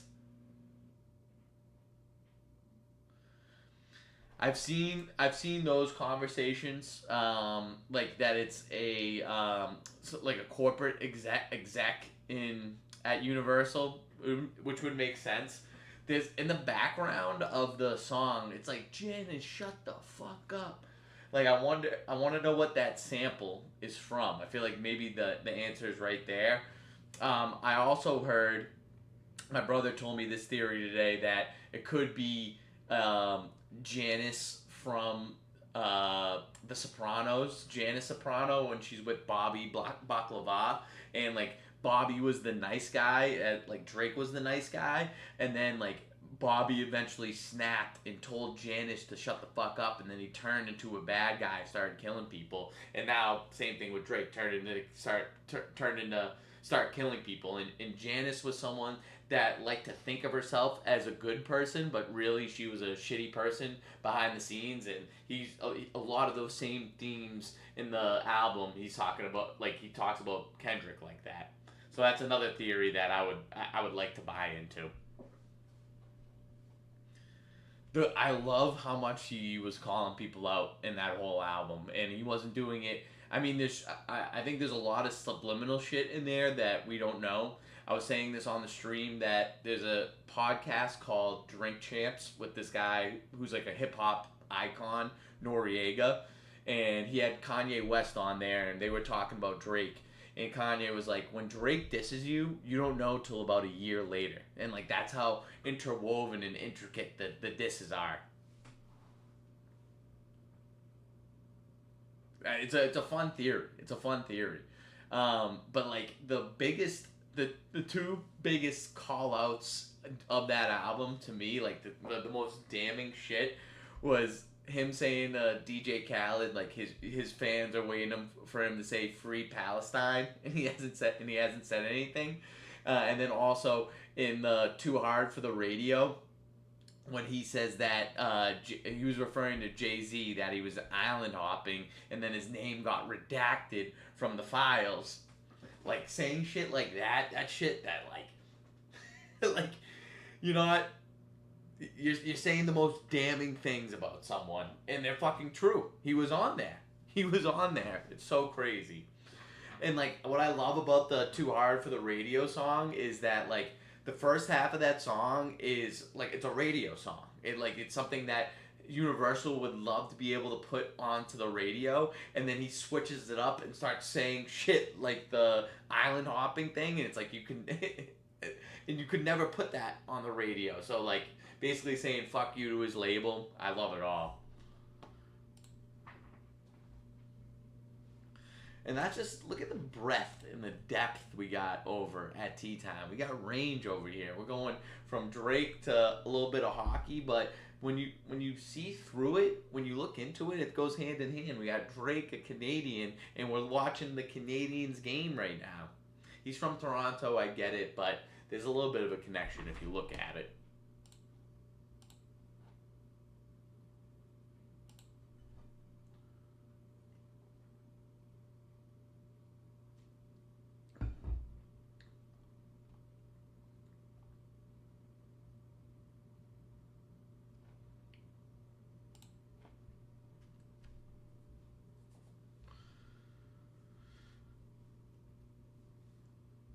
Two nothing Montreal.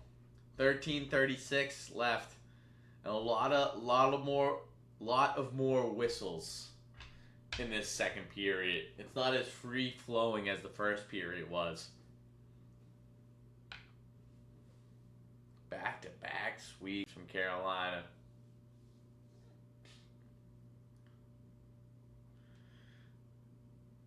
Avalanche only lost one game. I don't know. The Knights have something. The Knights have something that they're cooking with. I still like their chances. Names got redacted.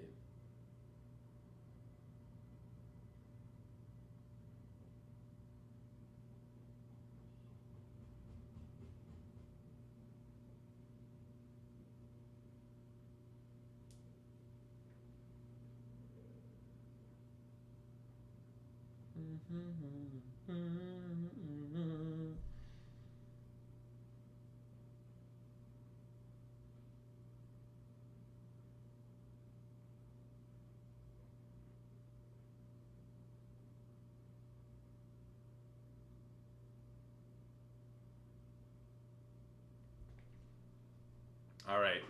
Buffalo with the puck in the Montreal zone.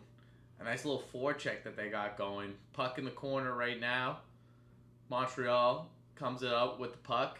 Back to Buffalo, though. Stopped at the point by Dahlin. Nice poke right there by Benson. That extra effort. Great stick to stop that pass. Tage Thompson looking for something. Nothing. Going through. High stick. Stop. There was just a high stick of the puck there. That's going to be a whistle.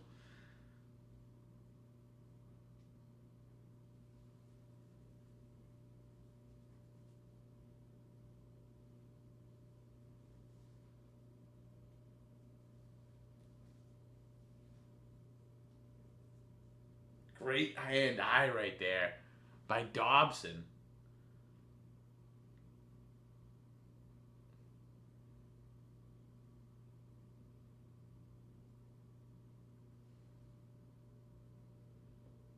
Hi, ho, let's go.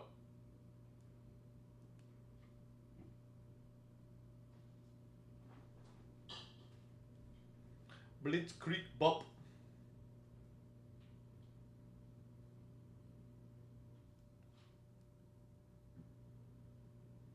Blitzkrieg Bop.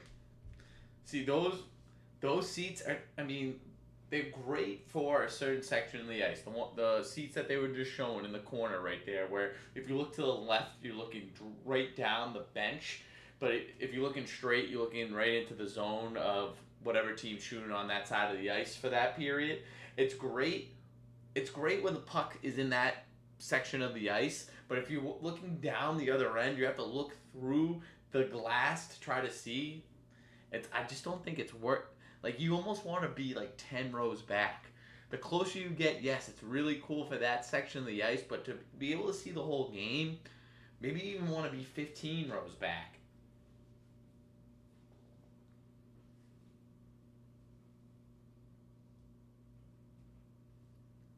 Buffalo looking to re-enter the Montreal zone. They do. Benson controlling the puck, looking to pass out front. Shot doesn't get through. Anderson, I'm liking this guy on Montreal. He plays strong on the skates.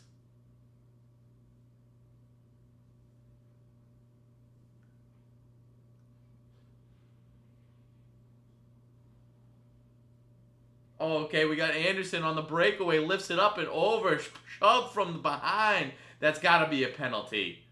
He goes right into the post right there. That has to be a penalty. That's crazy. They're not going to call anything. They shoved them from behind.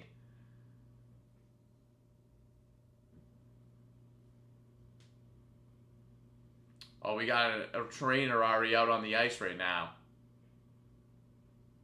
I'm surprised. That's quick for a trainer to get out there. There's been a lot of breakaway opportunities so far. Look at that shove from behind, right into the post. Oh no, that wasn't a shove.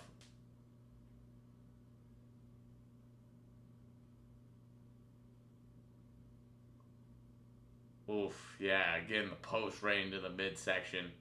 Oh, jeez. These guys are tough as nails, though. That hurts more than anything. I can only imagine that those. Well, look, he's keeled over right now. That definitely knocked the wind out of him. That's something like you getting the wind knocked out of you. That used to happen semi-frequently, and it doesn't happen anymore. It definitely sucks. That feeling is one of the worst. But it's like almost lets you know that you're alive, that you're part of the action. I don't know. I kind of want to feel that feeling again. Is that crazy to say? Ooh, he tries to make a move right there. Nothing on the other end of it, though. Doan.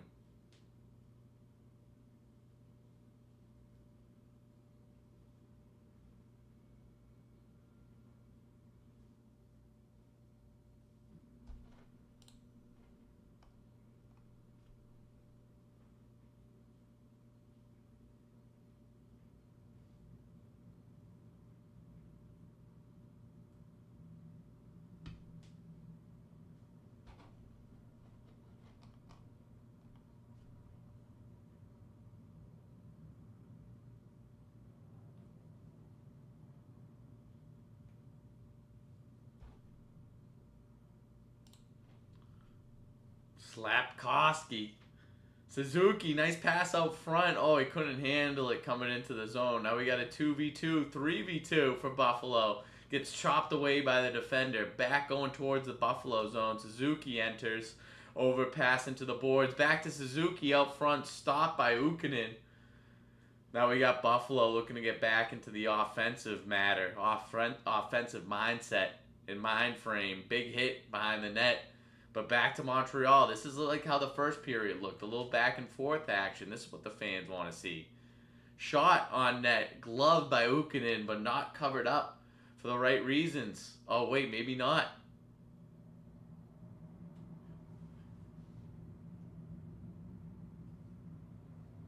Dumped deep by Montreal. Controlled by Dahlin behind the net. Pass to the boards. Number 12, he's breaking into the zone for Buffalo. Over to the boards, 29, big hit. Buffalo controlling the Montreal zone. Shot on net, wide, another shot. And this goalie, if they've had any good shots on net, they would have gone through. This goalie is not looking good. He's diving all over the place, out of position. Didn't see that, just happened to be in the right spot.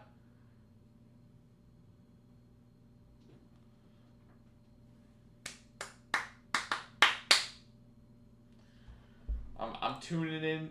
Yeah. Thunder, they were down. They were down to start the game. Now they're up. It's 22-21. Thunder.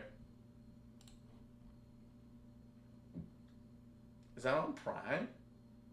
That's not what it's saying. It's saying it's on NBC. Let's see if we can get that on the secondary. Yeah, there it is.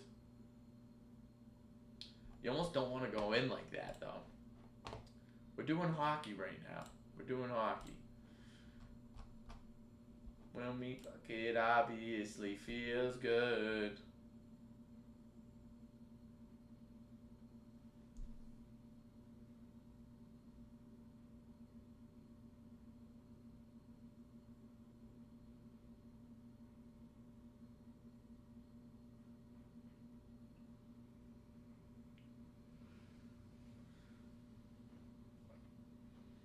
I'm going to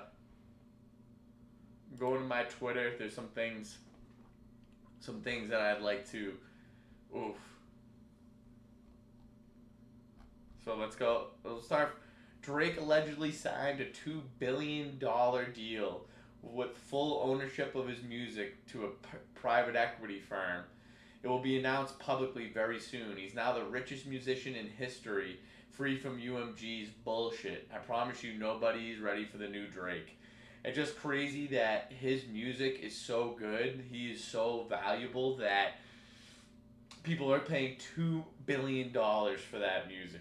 It's crazy, but I honestly think it's worth it. I keep mentioning that stream, but it's worth mentioning that when I was talking about supposedly he dropped 3 albums because he owed UMG 3 more albums on his contract, so he wanted out of it as soon as possible. So he fulfilled his contractual obligation, and now he's a free agent. And I would almost like for him to be independent and kind of go against everyone. But if he's being backed by private equity, I never really heard of private equity in the music sector, so I'm not really sure what that looks like. Maybe he could be independent, but private equity backed. But I was saying on stream, I was like, if someone gave him $1 billion contract, a $2 billion contract, a $5 billion contract, I wouldn't be surprised. I wouldn't be shocked. And there's a song in the album, B's on the Table. That's what people are offering him, billions. There isn't M's on the table, it's B's. And Nicki Minaj has even said in the past about him that like Drake is like the most quiet billionaire that she knows. Like basically, people don't even know he's a billionaire, but he is. That's a very cool way to be. All right, we got 9:15 left in the second period. Still 2-0. A little bit of a stalemate in terms of goals after those first 2 goals from Montreal. Buffalo in the Montreal zone. Benson, he's been had a lot of time on the ice, a lot of possession of the puck. They're looking for some sort of opportunity, circling the puck around the outer zone of Montreal, over back to Benson, back to 25.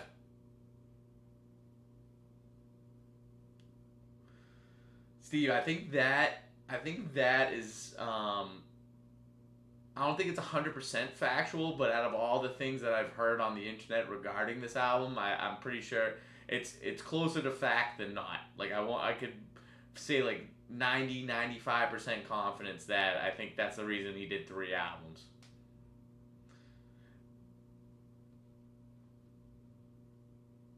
Buffalo with the shot on net doesn't get through. This goalie glove save right there.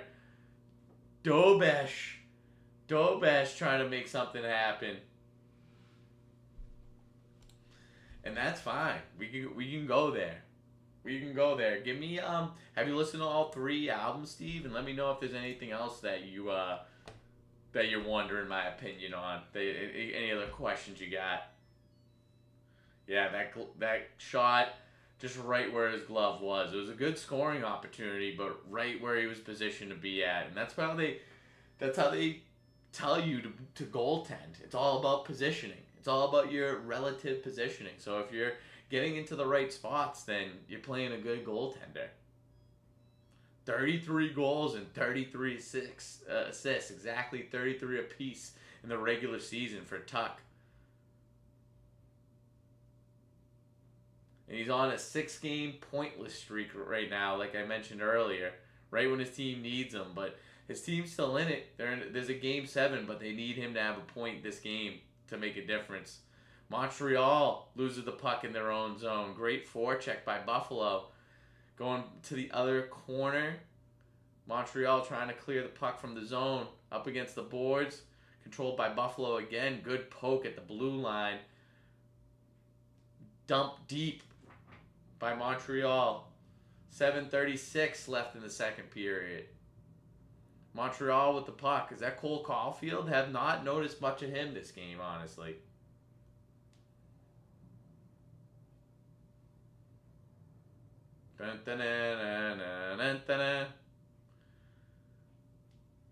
First round versus the Bruins. 4 goals and 7 total points, plus 8 rating. He's 0 goals, 0 points, -9 rating against the Canadiens.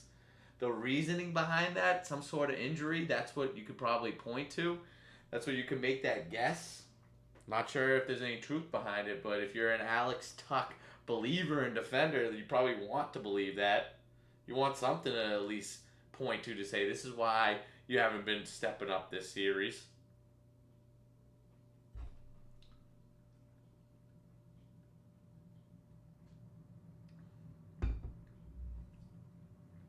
He hasn't gone on a 6-game pointless streak since 2020. It's a long time ago. We're in 2026 now, people. 2020 might not seem that far away. Oh, that could have been a 3v2 opportunity for Montreal with the bouncing puck. Big hit in the corner by Anderson. After getting the post to the midsection, he does not let that affect him. And that is a hockey player, ladies and gentlemen.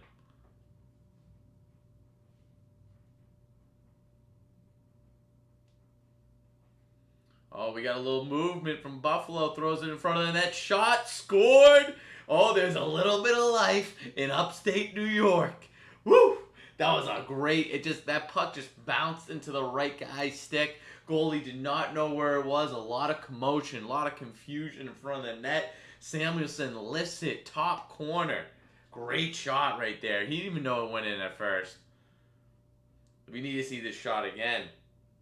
Cameraman, need a little bit of better work there. If you're going to show hot chicks in the stand, show the hotter ones. Look at that, 75. He's getting the goalie from Montreal getting face guarded. Has no idea where that puck is. That puck wasn't even meant for him. Oh, wow. Dobesh was the reason that puck ended up there. He throws out the poke check.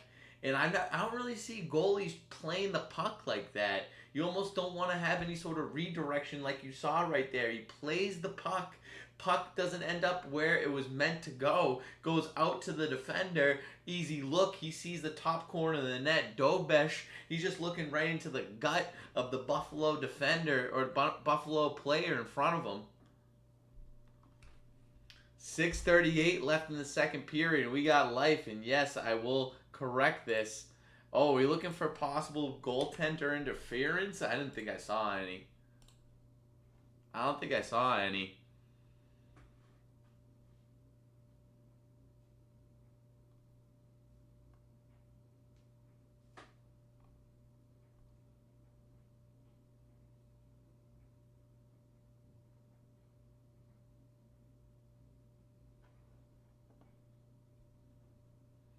(27-27) in the basketball game.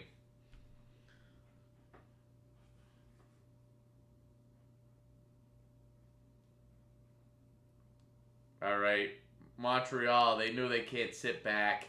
That was the jolt they needed to say, hey, we can't just sit back on a 2-goal lead. And what they say about the 2-goal lead, it's the most dangerous lead in hockey.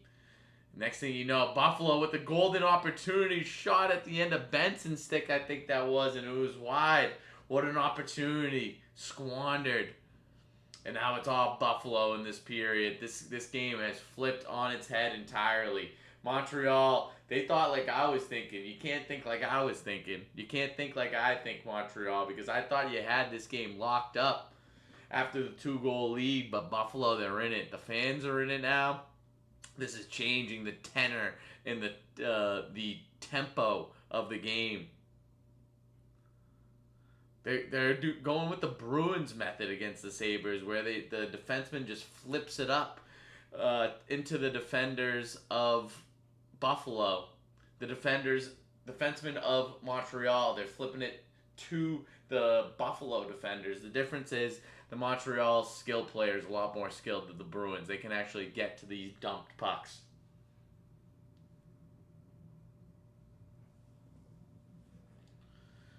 Less than 5 minutes left in the second period. Puck in the corner of the Buffalo zone. Montreal looking to go back on the offensive. Okay, big hits, bodies on the ground. And Buffalo moving into the Montreal zone. And then quickly turned over. Back, Cole Caulfield, right side of the net. Quick snapshot. Goalie didn't think he saved it. He did in between the pads. Neither of these goalies looking comfortable. Neither of these goalies feeling comfy. They're looking for their blankets, can't find it.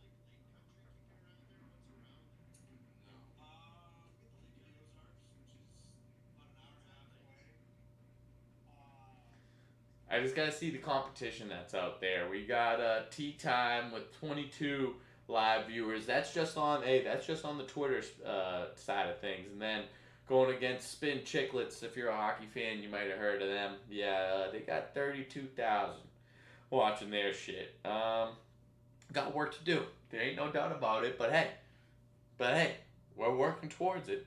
We're working towards it.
Black golf ball.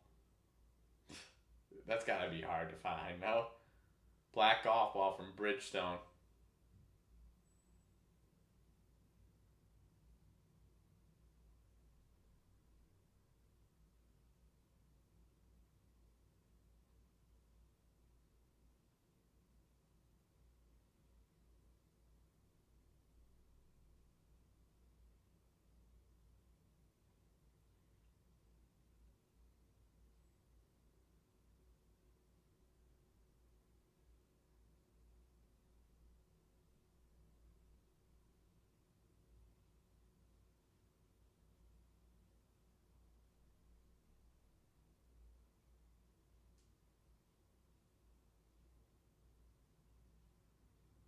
Oh, sorry, that's a good Twitter. That's a good Twitter post. This is the post. Scorned ex-mistress of prominent New Jersey doctor. The mistress was 29, doctor is 57. Sent the naked pics of the doctor. The mistress sent naked pics of the doctor to his wife after they ended their affair. And that's just the worst thing to do, because it's like, if you're the wife, those naked pics of your husband when he's 57, they're not turning you on anymore. So it's doubling down where, one, I'm revealing to you that there was a mistress involved, your husband has been cheating, and then also this is what your husband looks like. Look how gross he is. It's a double whammy of sorts. Like, your gross husband, yeah, he's having an affair. And he's gross.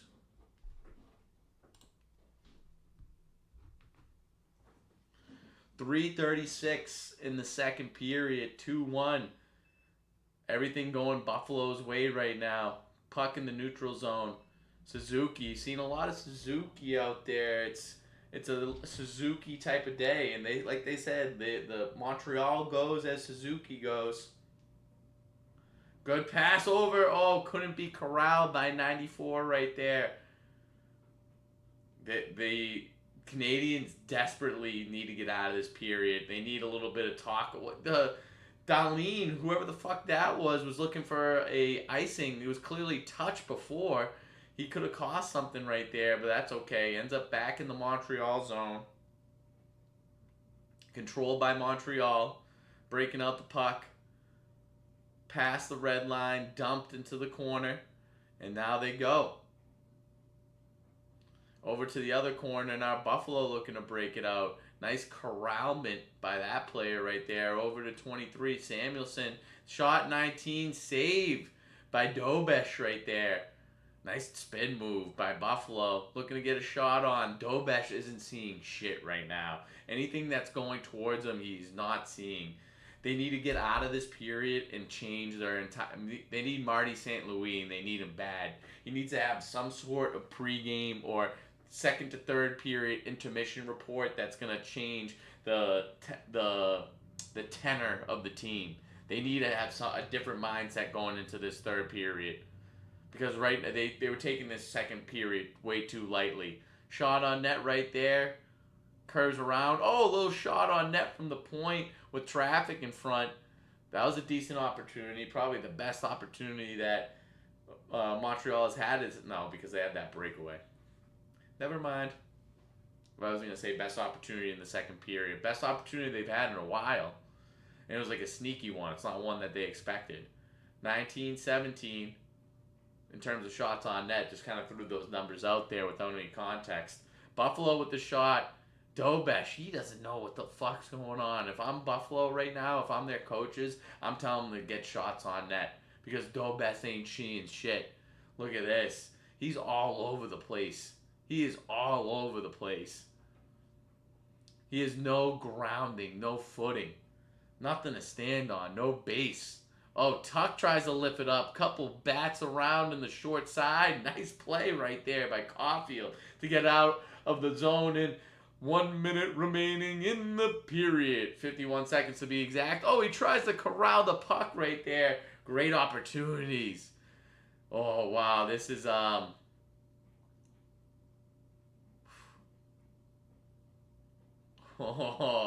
This is turning into a good game. This is turning into a good game.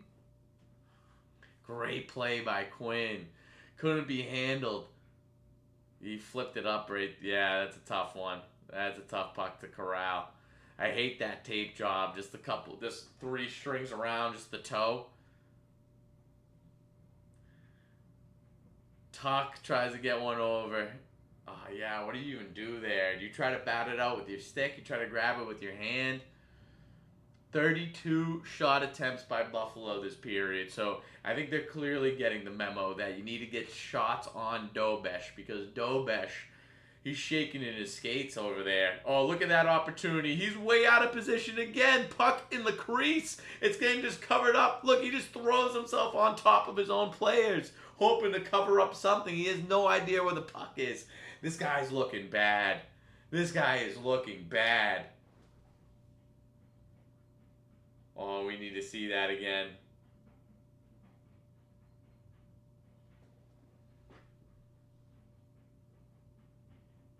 Tage Thompson with the blocker save. Didn't know where it went after that. Nice save right there by Dobesh with the blocker. In a tough spot to save, too. We got the aerial view of where this puck ended up. Oh, great stick on Benson right there. All of Montreal right there. Everyone covering up that puck. They're playing very defensive right now. Buffalo is bringing it to them. They need this period over.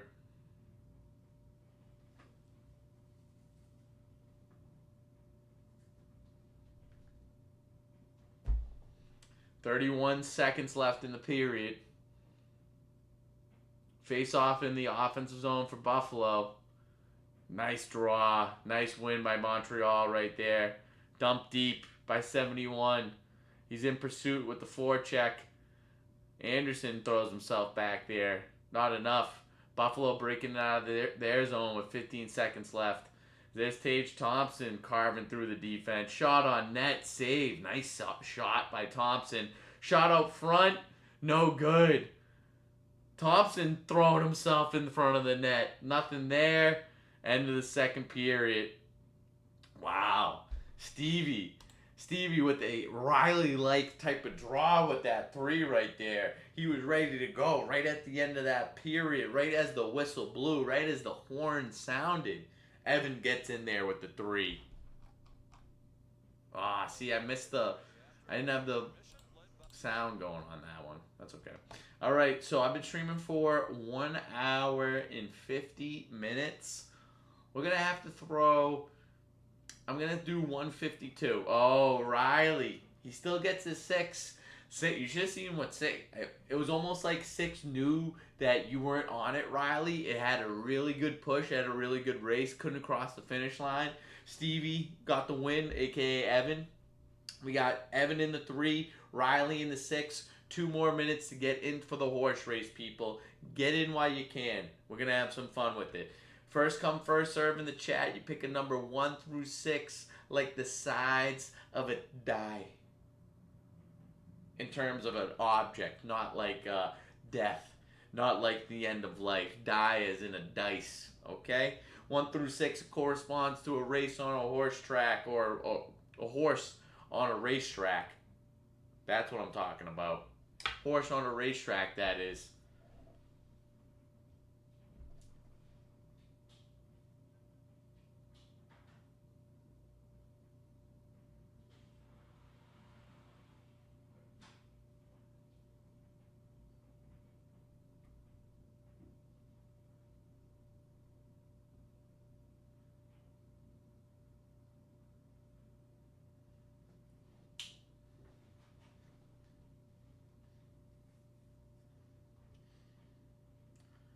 Spurs are back up. Spurs are winning by 5, right? Oh, no, winning by 7. Spurs up 42-35. The Spurs are winning the NBA championship.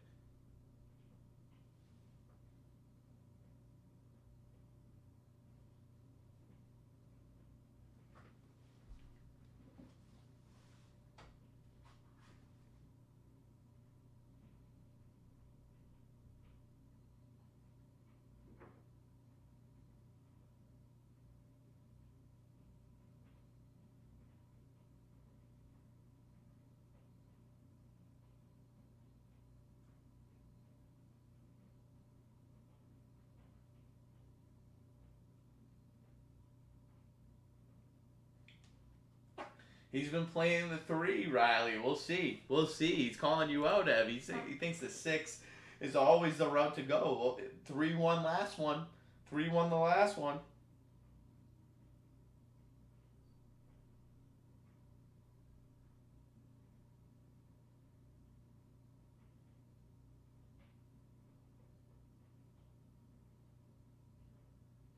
All right, we'll get the horse race going, people. We got Evan in the 3. We got Riley in the 6.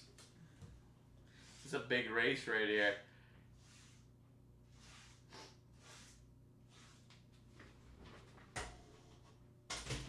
All right, let's get it done.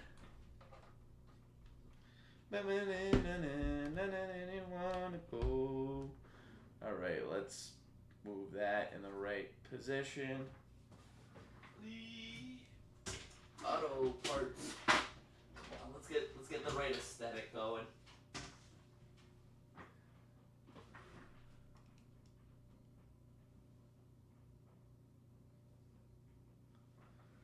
Oh, I mean, this camera is so much better than the old one. Oh, right as I say that, come on. I see you trying. I see you trying. I see you trying. Yeah, there we go. We're back in view. So we got Riley in the 6, Evan in the 3. Let's roll them. Let's roll out. Rolled out. Rolled out. There's a 1. No one in the 1, but we move it anyways. 1 moving on. And there's a 2. Can we get, let's see a nice numerology right here. We had the 1. We had the 2. Let's get a 3. Let's get a 3. Oh, it's a 1. 1 moving at an expeditious rate. Michael Bryan wishing he was back on the 1 spot. There's 6. Can never doubt 6. Can never deny 6. 6 is always going to play ball. And there's 5. Okay, 5 getting into the race. 3 and 4 waiting to get out of the gates. And there's a 1 again. 1 moving. 1 is winning. 1 is winning. And there's 5 right there. 5 moving up too. Riley, I agree with you. Definitely thought he would be done. Is he getting paid $25 million? Is that what his 1-year contract is? I'm surprised the Steelers aren't ready to move on. And 5 again. I mean, him and McCarthy together. I do like that combination. 1 and 5 tied for the lead. 5 again. 5 is moving quite quickly. I like how it's going. There's 6. Can't forget the 6. Riley's moving up. Evan is looking to get on the board. Woulda, coulda, shoulda. I'll give you the 4. I'll give you the 4, Mac. How about that? Let me get you in the 4 spot. Mac, welcome to the stream, buddy. There's 2 in a row for Evan right there. That's 2 in a row for the 3-1. And there's 2. Okay, 2 getting involved. I like this. Need to get 4 out of the gates, and we really got a race going. There's 5. 5 moving at an expeditious rate. 5 moving. Just how you like to see 5 go. There's Mac getting on the board. Mac with the 4. Come on. Let's see something. There's 3. 3's been a hot horse tonight, Riley. I think Evan knows what he's doing, man. You can't doubt him. You can't doubt the kid at this point. But the 5, Mac. Woulda, coulda, shoulda. You should have been in there, man. 5 is moving real nicely. 1's moving pretty nice, too. 1 in the 2 spot.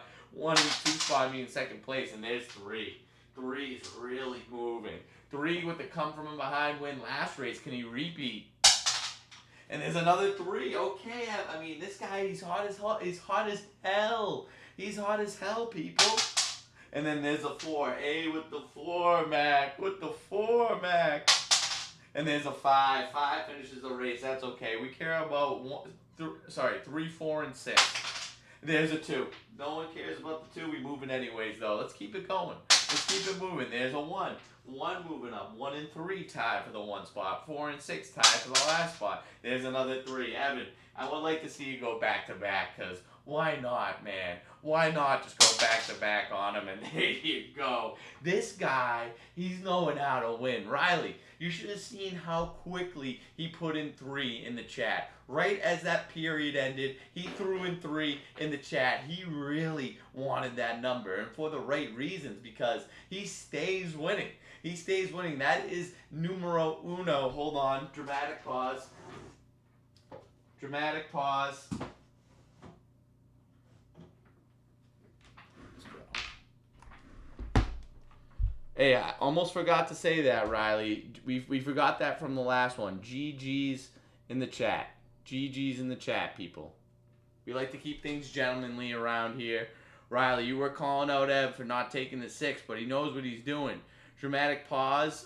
We like to make updates. Oh no, I always go to that. Horse race leaderboard. Stavo, you don't even have to move positions. We're just gonna go from 2 to 3. He goes back to back tonight. GG's in the chat for Stavo. Stavo with 3, Mac with 2, Obi with 2, Cho the Foe 1 with 2, Local Meat Shop 1, Mikey V 1, Alex Schaaf 1, Riley Frazier 1. It's anyone's night. Right now it's Evan's night. Right? It's Evan's night. You got to give it up. You got to give it up to him.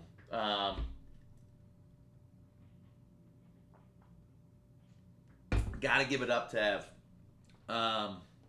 Nice playing.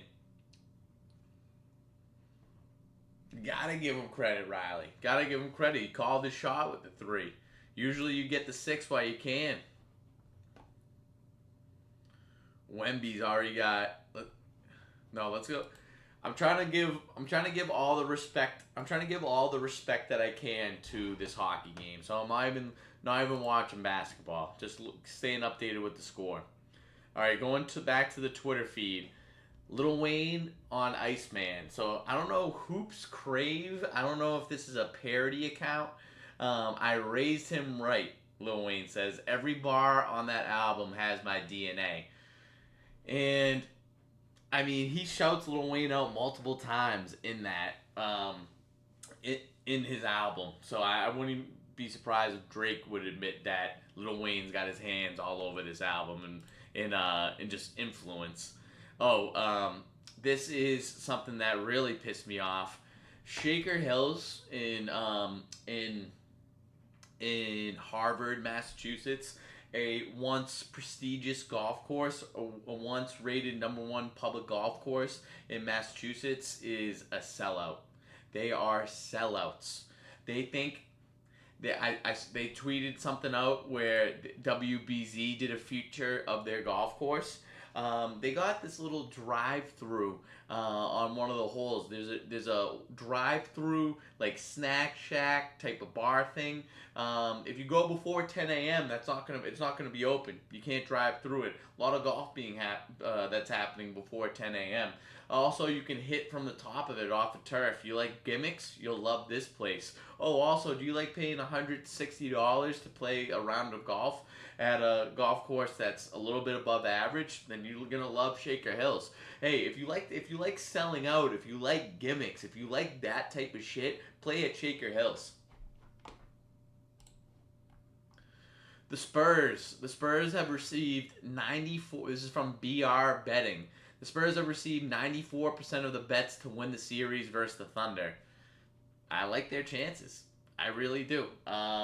If anyone can beat the Thunder, it's the Spurs. If the Spurs don't beat the Thunder are going to win the championship. But the Spurs, De'Aaron Fox going out really hurts. De'Aaron Fox going out for them really hurts their chances.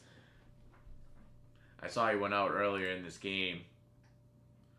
The Buffalo Sabres from, Anna, actually no, she's not that great. Anna Dua. Yeah, this is a real reporter, host and reporter of Sportsnet, Calzone enthusiast. Oh, okay, we got some love. We got some love from Canada going on here. French Canadian. Let's throw this. You know what? We got the internet for a reason. Let's say, hey, JPP4B. We got a little French going on there. Let's see what this says.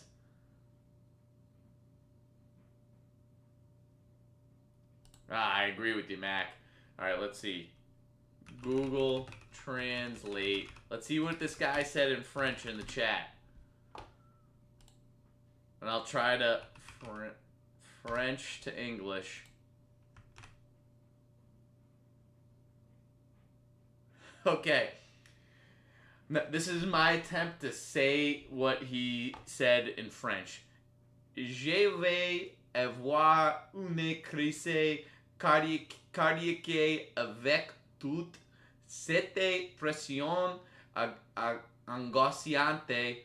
Les Habs doivent imposer leur volonté aux Sabres dans la troisième période.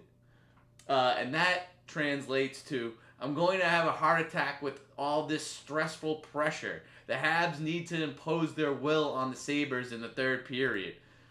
JP, first of all, welcome. First of all, welcome to Tea Time. We like to go beyond, so we're in Boston. We like to go beyond Boston, beyond Massachusetts, beyond the United States, beyond North America. We want this thing to go global, and we cannot do that without the love of the French in here. I don't care what people say about the French. We love you being in here. I don't know if you're French from France or you're French Canadian. That's what I got to assume. But you're exactly right. This has been a stressful game. I think Montreal, I was saying this, this is how I felt. When they went up 2-0, I thought this was over. They went into the back seat. They went into defensive mode, and they can't do that against this team. Buffalo, they know how to fight from a lesser position, from a cornered position. So they're going to need to step it up big time in this third period. They're going to need to put their foot back on the gas. It was on the brakes all that second period. From all this stressful pressure, Thunder are going to lose this game. Thunder are going to lose this game even without De'Aaron Fox.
All right, let's go. Sorry, I lost track for a sec. Lost track for a second. Let's go back. Also, Sabres stayed in a hotel the night before Game 7 here in Buffalo to mimic a road game. The Sabres are 5-1 on the road and 2-4 at home in these playoffs.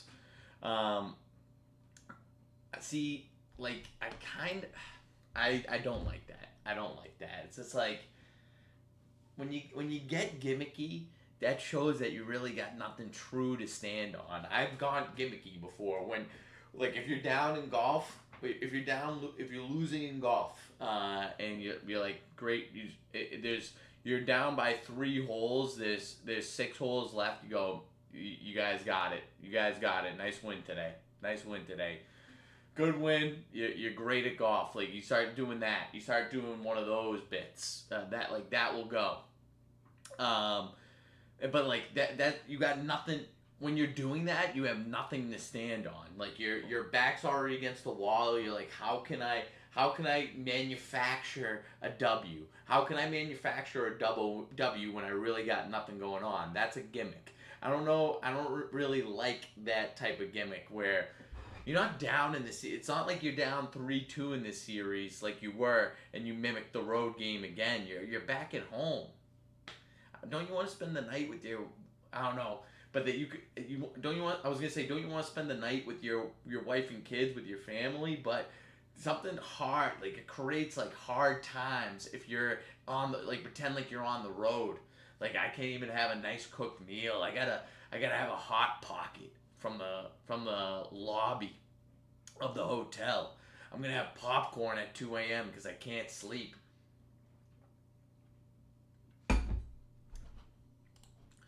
All right, we're going back to the game. Rally Towels going up in upstate New York. 2-1 Montreal. They're winning right now. Can they finish it off? Can they win their second Game 7 of the playoffs? Can they go 2 for 2 in Game 7s this playoff push? They're going to need to play aggressive. They're going to need to play aggressive here. They cannot take a back seat. That's exactly where they went wrong in that second period, and they paid for it. They lost that second period.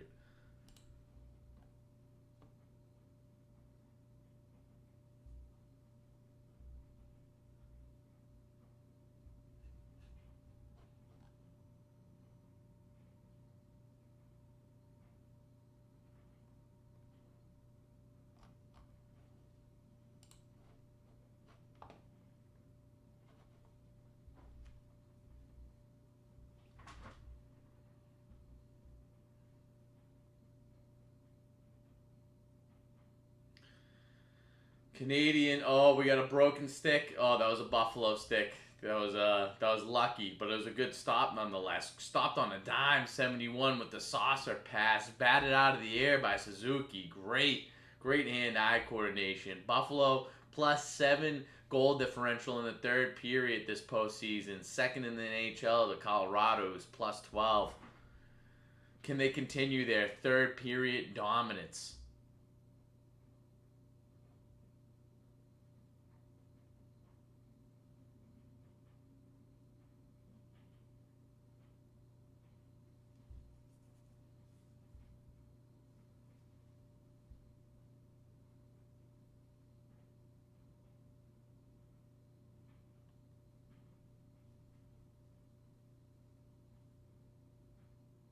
Oh, puff penalty against Montreal. Another high stick. Is he going to get 4 minutes? Samuelson, he's been the X factor so far. He got their lone goal and then draws a penalty.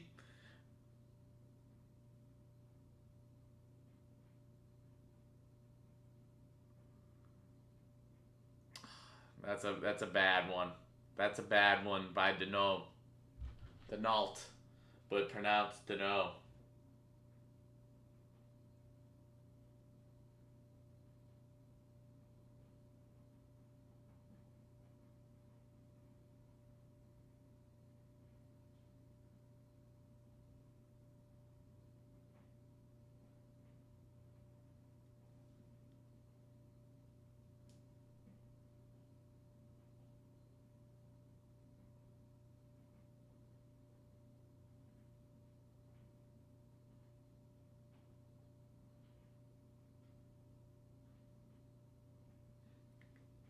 Oh, okay. Now they're setting up shop right now. Great shot, saved by Dobesh.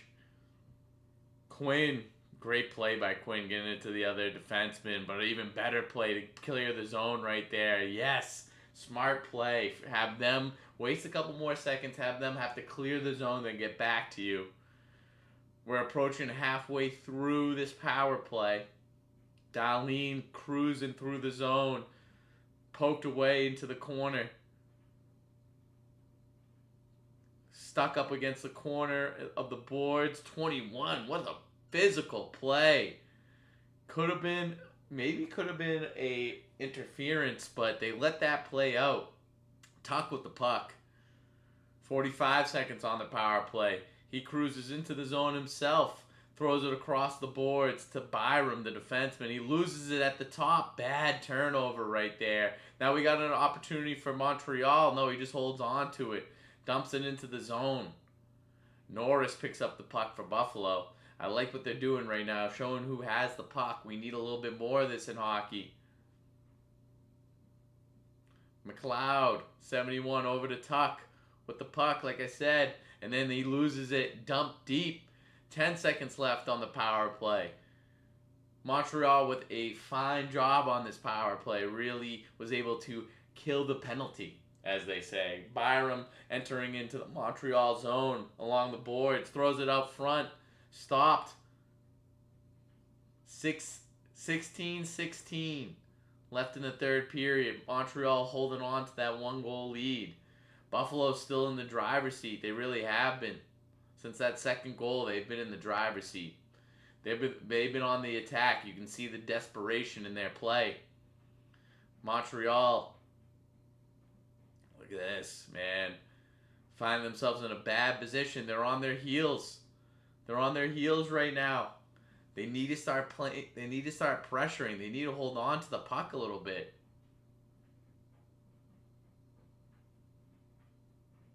Dump deep again. This guy doesn't know where the puck is. I didn't know where the puck was either. And I'm watching on TV with a great view. Icing. Oh, this game has flipped. This game has flipped.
My God. Crucial turnover in their own zone. Montreal just trying to clear the puck. Great forecheck by Buffalo to keep it in their zone, to stay on the attack. Dumps it deep. 48, Montreal holding on to it. Can he get... Oh my gosh, he loses it too. Find themselves in a dangerous position. He's quick on his feet though. Gets himself out, clears it into the Buffalo zone. Shot on net would have been nice. See? Oh, great play by Suzuki to keep it in. One more. Nice pass. Let's go, wait. Shoot that. Shot on goal. Missed the net, but it looked good. 48. No more pass. Shoots on net. Doesn't get through. Could have been blocked. Could have been saved. Suzuki with the puck. Dumps it deep. 93 throws it out in front. Need to have your stick on the ice. Need to be ready for that pass. We got a 3v3. Look at this shot being created. Oh, that just missed. Just high with that shot. This is Buffalo's game. This is Buffalo's game right here. Good shot block right there. Another shot. Almost went in. Whoa! Big old flop from the goaltender right there. Big old flop. You're not getting the call, buddy. He really sold that. Give this guy an Academy Award for that flop job. The fact that he's looking for that much, Dobesh, I mean, this is Buffalo's game. This is Buffalo's game right here. They're going to be lucky. They need to bleed the clock.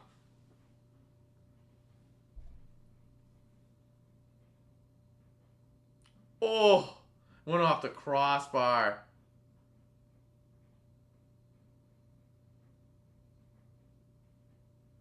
You really got to give it to him, Suzuki. You got to give it to him more than that for running through your goaltender. I think that could have been penalty worthy.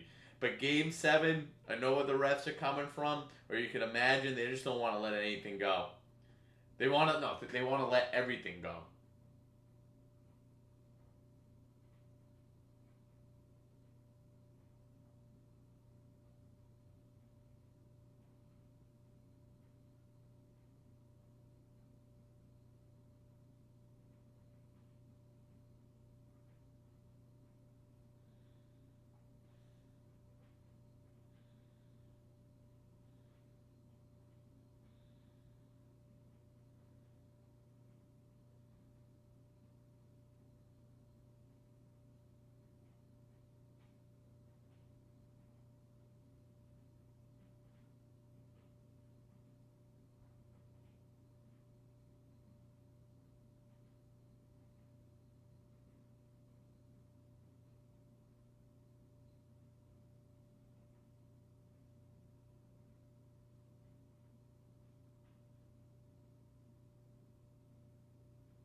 Getting warm in Tea Time Studios. Oh, we got a couple hot days coming up.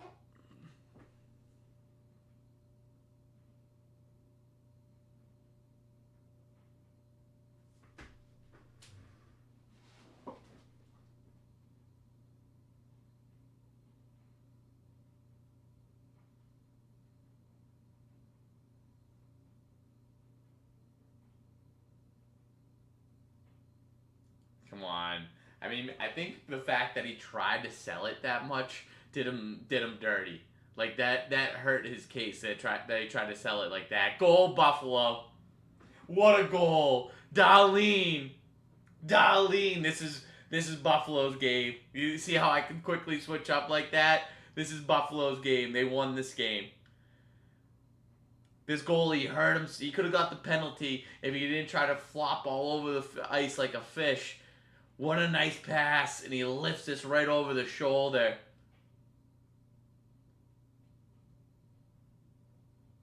Great pass, and great shot. One-timer, quick chip shot. Up and over. This goalie way out of position, man.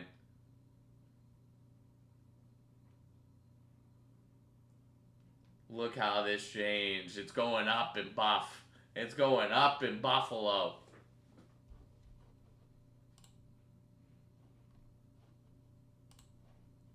Darlene, in my opinion, the best player on Buffalo.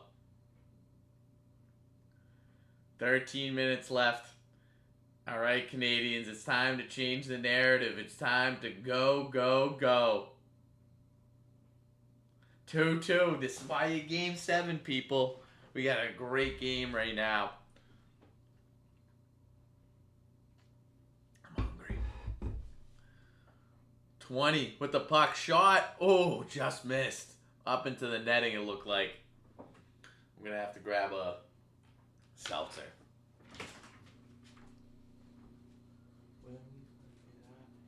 Can I grab a Spindrift? Yeah.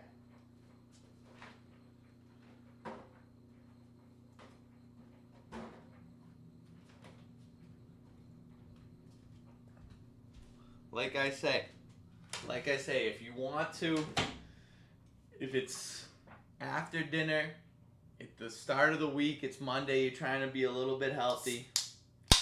You can't be eating snacks at 10 p.m. It's not going to do you any good. But a Spindrift, these bubblies, they'll get you in the right spot. They'll fill up the holes. Buffalo absolutely rocking right now. This is their game. They completely flipped this game on its head. Montreal controlling the puck for it seems like the first time in a long time. Shot from the point, saved with the blocker. 53 on the defense. Oh, that was a good pass across the ice. Shooting it, saved. Okay, Buffalo with a nice little breakout pass right there. Now they're going on the offensive. 94 with the puck, stop and shot. Pushed aside by Dobesh with the stick. Great poke right there. Necessary poke by Montreal. Dumped deep into the zone, covered up by Ukkonen. Haven't even said Ukkonen's name in a while because he just hasn't been a part of the narrative, hasn't been a part of the game in so long.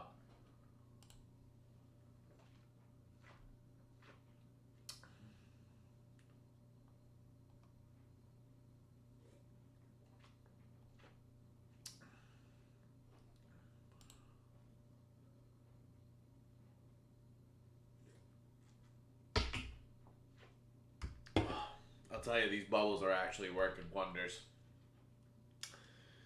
Face off in the Buffalo zone. This is the time to do it, Montreal. This is the time to do it.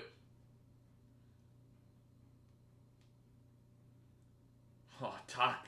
He gets jumped upon by the Montreal defender. We got 11:33 left. Oh, wait. I got a shot to Dobesh.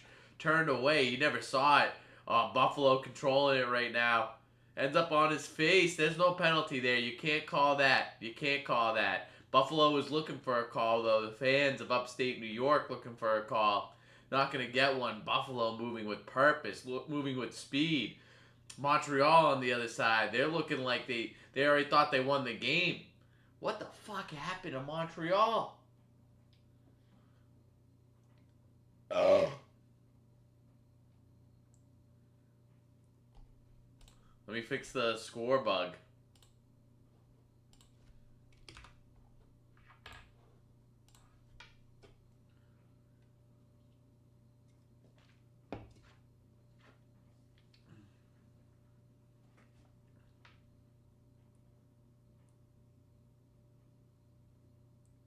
They were down in game 6 too.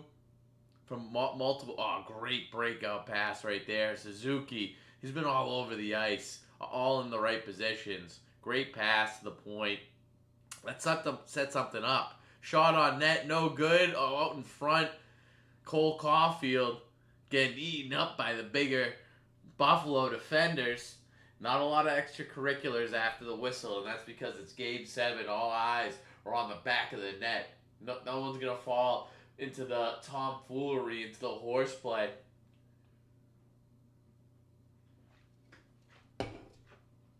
Lindy Ruff. 19. Montreal was dominating the shots on net earlier, too.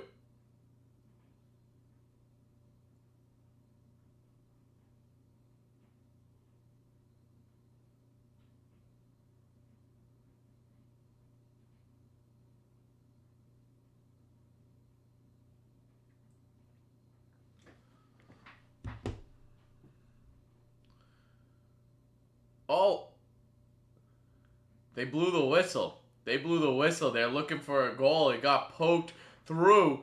It got poked through the legs of Montreal. They're allowing for so much stuff after the whistle. They're allowing for so much stuff after the whistle. This goalie, Dobesh, is rightfully pissed. He had it covered up. It gets poked through. Oh, they call a penalty? Are they calling a penalty?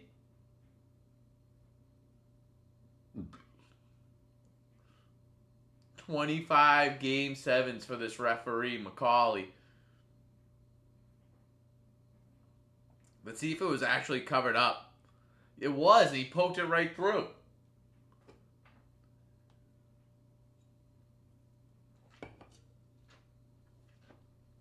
2-2 still. 2-2.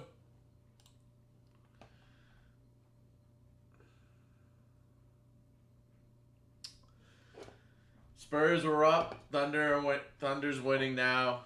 Thunder will win this game. Like I said before. Oh, God. What the fuck am I doing? I'm flip-flopping too much. I'm a known flip-flopper.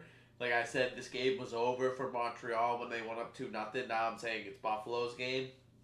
I was saying that the Spurs are going to win the series, lose this game. They start winning this game, and I take away my Thunder bet, and now the Thunder are going to win, and they're going to cover.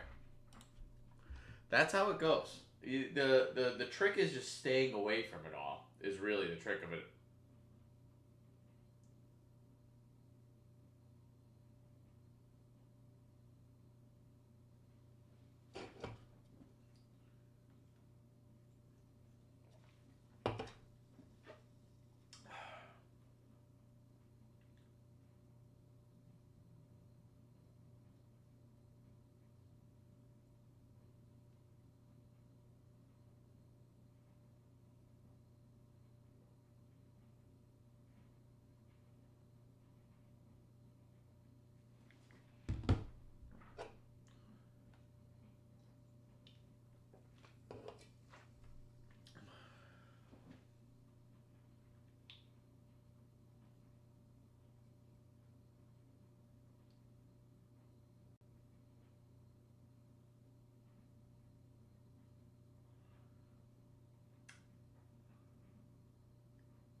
Wow, that's a good little 72 shot attempts for Buffalo. They know what they're doing. Get shots on Dobesh.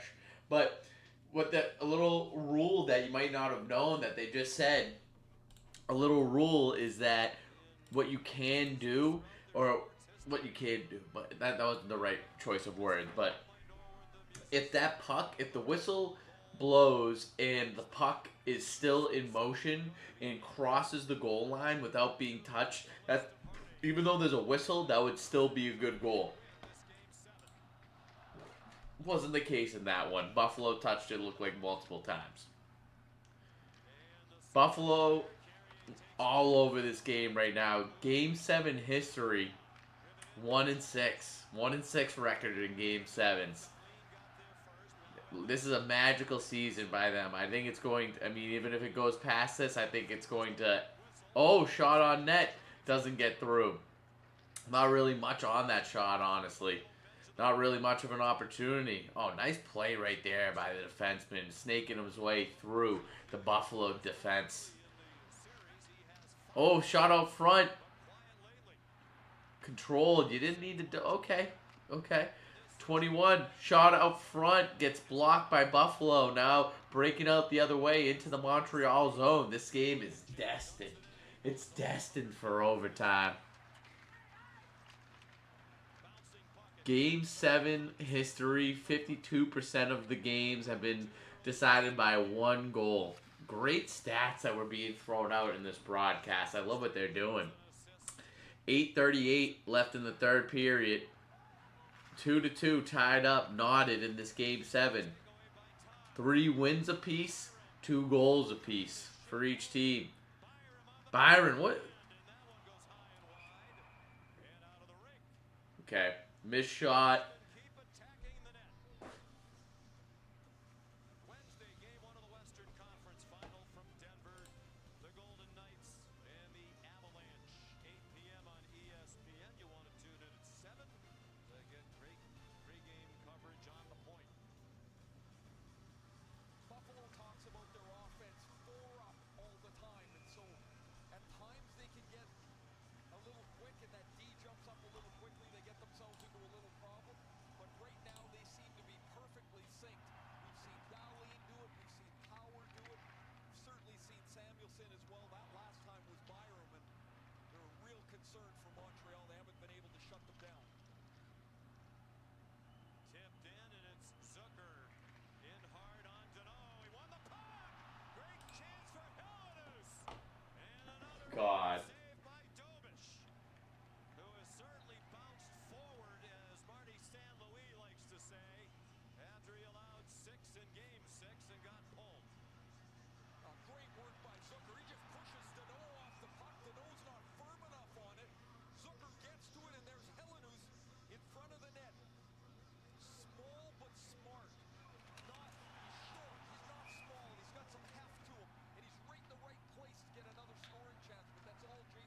Puck control by Montreal. Flipped into the neutral zone. Back to Buffalo.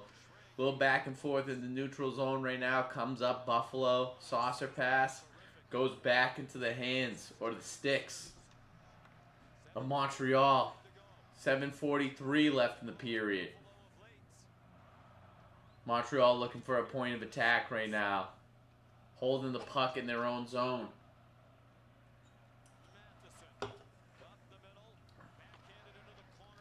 Dumped deep. Picked up by Montreal. Thrown out in front of the net. Back to the defense. Looking for a shot. Passes across the ice. Suzuki playing a little bit passive. Shot from the point to the net. Saved. We got 3 players from... Yeah, we got to move this. We got to move this. It looks looking like a breakout by Buffalo is imminent. Yep. What'd I say? We had 3 players, all from Montreal in that corner. Easy breakout by Buffalo once the puck got loose. Oh, not 29. Throws his body loose into the boards.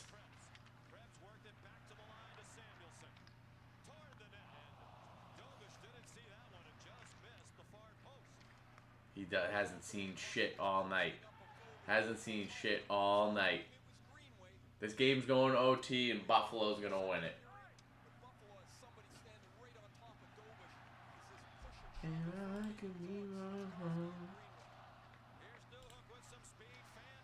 Fan on the shot. Oh, almost got it on the second attempt.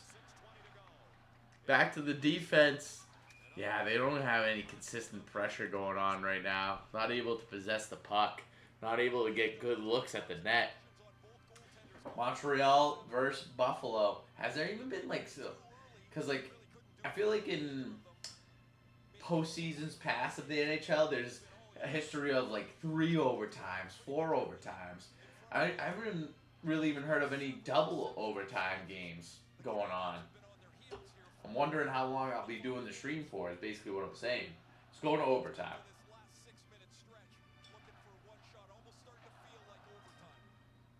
Montreal has had the upper hand lately in the face-offs. Puck's free, Demidov. They're onside. 6 minutes left in the game, or in the period rather. Montreal with the puck in their own zone. Looking to break it in. Pass to the boards. Knifing through. Oh, it gets denied at the blue line. Mutombo'd at the blue line. And a nice pharmaceutical ad right at the blue line to let you know you shall not pass unless you succeed to what we say. We say you take this medication. You say yes. 24 with the puck. A nice move behind the net. Looking for something. Gets it back to the defenseman and then back behind the net. Anderson trying to make his presence felt. He's been throwing the body around. Nice play by Tuck along the boards. 71 slithering his way into the offensive zone. Great pass to Dahlin out front. Save. Save trying to go 5-hole. Dobesh closes the legs up and says, I'm the Virgin Guadalupe. You ain't putting anything between my legs without me saying yes first. It's got to be done with consent. And he doesn't consent to anything going through his legs, Dobesh. Not much longer now, and I will also take to the sky. It's a little back and forth in the basketball game. 64-63 in favor of San Antone. Wembanyama, he's team leading 16 points. Jalen Williams first game back. Well, actually no, Caruso leading the OKC Thunder. They have played. You don't see this at an NBA game. You don't see this. They have played 1, 2, 3, 4, 5, 6, 7. They played 12 guys in this game compared to 9 on the other side in San Antone.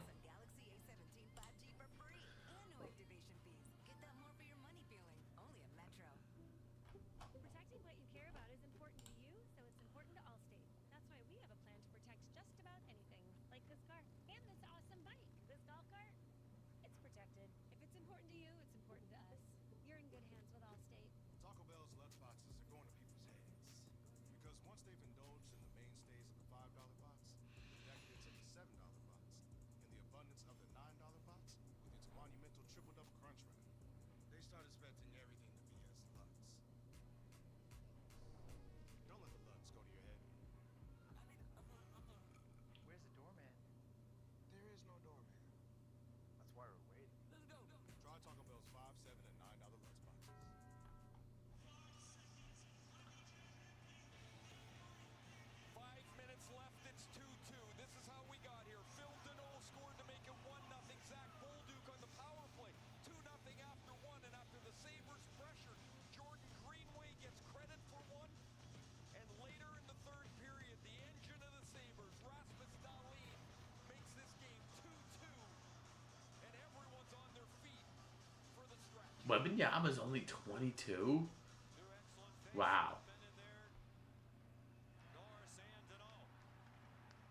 Benson won the puck. Trying to shed Carrier. Under 5 minutes to go. Tied at 2. Tage Thompson. In a battle.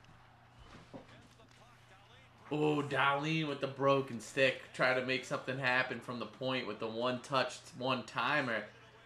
Montreal breaking it into Buffalo zone.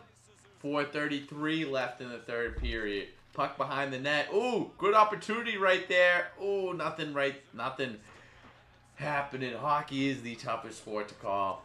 It really is. Something. Give me a sec. Give me a sec to get my bearings. This game's going to overtime. 4 minutes left in the third period. Let's see what those odds are like. They're completing a change. Down to 4 minutes to go in Game 7. Buffalo's won one Game 7 in their history. This is their 8th. 17th face-off winner. You can bet who's going to win the next face-off. That's kind of fun. Go to the net for Montreal. They're not creating enough, and they're now paralyzed trying to make a perfect play. Just get it at the net, try and look for a rebound. Minus 600 for overtime right now. That's crazy. I thought that was going to be the odds against that. They know.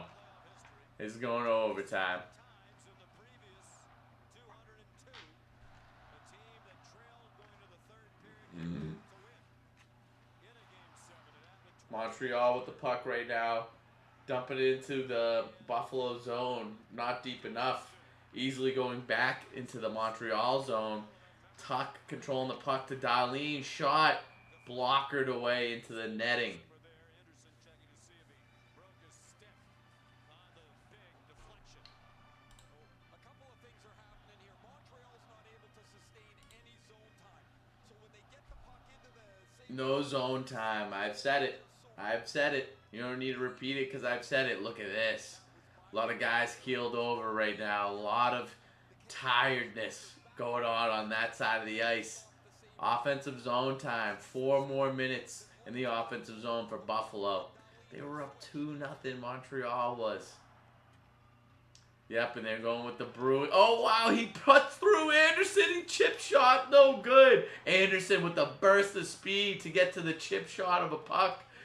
And they're doing the exact same playbook as the Bruins. Chip it down the ice. Have their forwards go get it. The thing is, though, Montreal's got a lot more skill than the Bruins. They can play that game. Tage Thompson with the short-sided shot that's blockered away, padded away by the goaltender, Dobesh.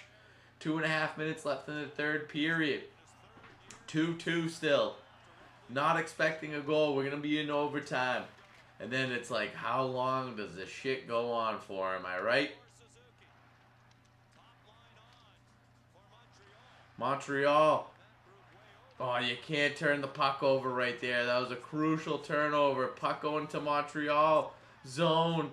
Then goes back the other way. No. Buffalo gets back control in the offensive zone. Shot from the point. Blocked away by a defender. Cole Caulfield hits the ice. Haven't noticed much of him this game. Less than 2 minutes now. Buffalo with the puck. Going into the Montreal zone. Gets dumped deep. Nice play by Montreal. Get it out. The Canadiens end up with the puck. No offsides. Goes into the corner. Going back the other way now.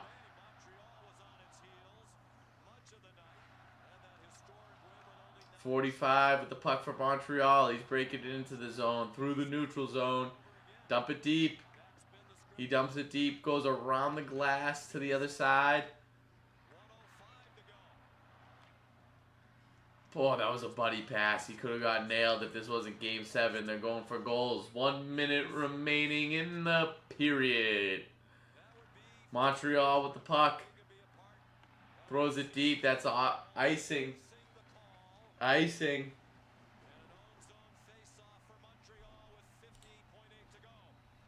Montreal hasn't had many chances. Here's one.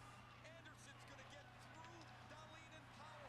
His shot is stopped by Luukkonen, and then it pops up into the crease, and as Dahlin's on his way back, swats it out of danger.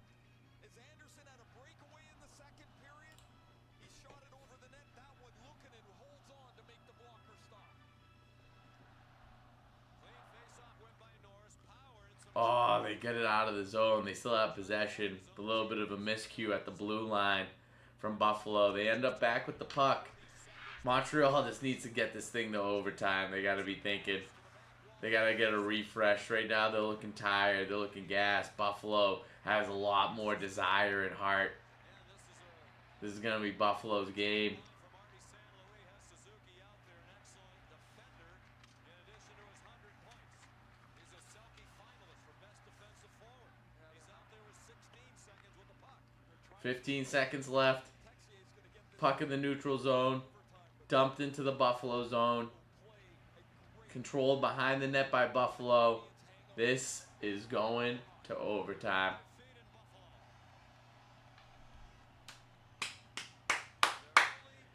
What a showing from Buffalo. Down 2-0. Could have easily called it quits. Wow, look at this guy. Look at this Montreal guy with the red specs on.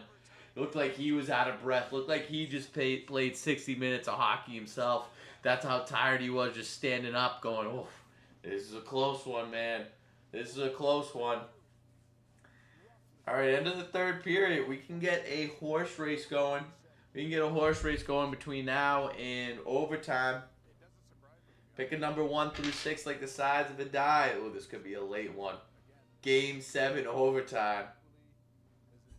You always knew it was ending up like this, right? Honestly, my biggest fear is what? Well done there. BK, your thoughts? Yeah, it comes down to one play. It's going to be one play that decides the season for either of these teams. And Are you okay? Are you okay right now? I'm okay, but I think hard. look, it's great.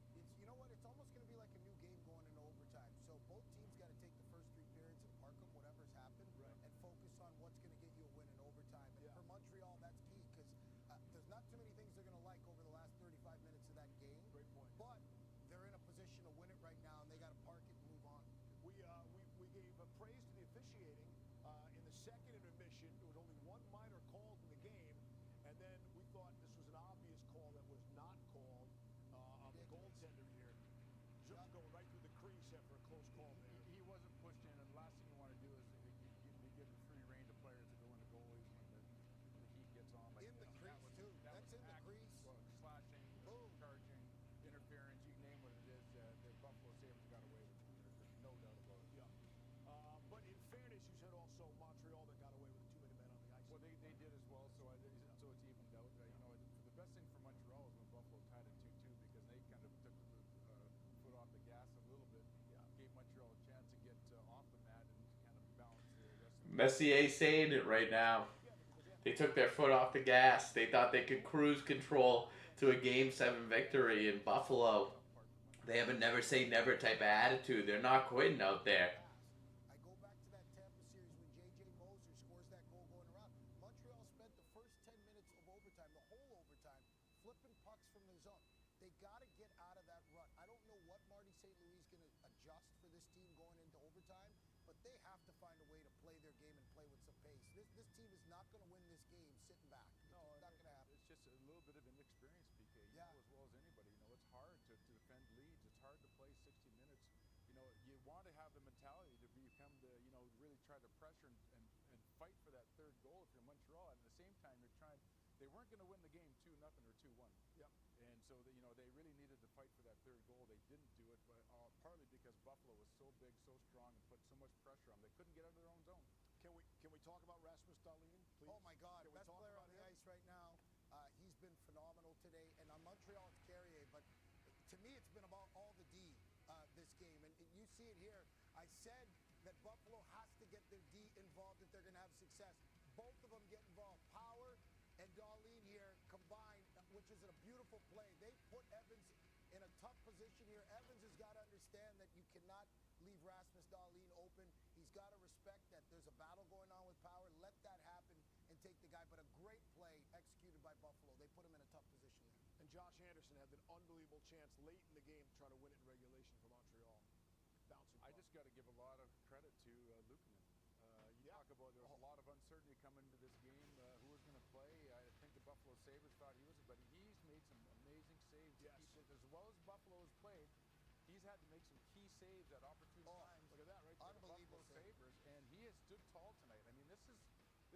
I just love to see athletes fight through adversity and shut out all the noise and just get back to the basics and really understand what got you here. Trust yourself, trust your instincts, and Luukkonen has done exactly that. And he's given Buffalo a chance to win this game tonight. What are you laughing at? Yeah, he's smiling. What's his first two names?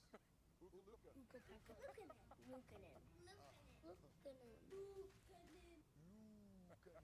great. And even the 2 goals he gave up early in the first, not on him, and it was spectacular. And at that point, Montreal a chance to make it 3-0, 4-0. All right, let's go into let's see what we got going on in the other league here. Spurs, they're up by 7. They're up by 7 going into the Wembyama, trying to make a statement. 13 rebounds, 21 points. Not even at the end of the third quarter yet. Let's do a little.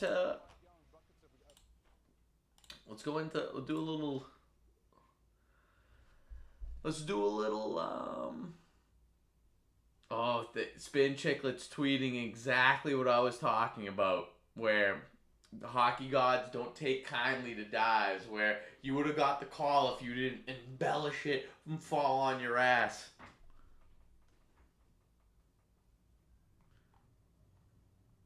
The goalie.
So I'm looking at Twitter right now, looking for something to talk about here.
great. I mean, the resiliency from Buffalo to not give up, as I was saying they should have. As I was saying they should have gave up after it being 2-0. They look. It looks like they're game to lose right now. Are you thinking it's gonna be Buffalo too?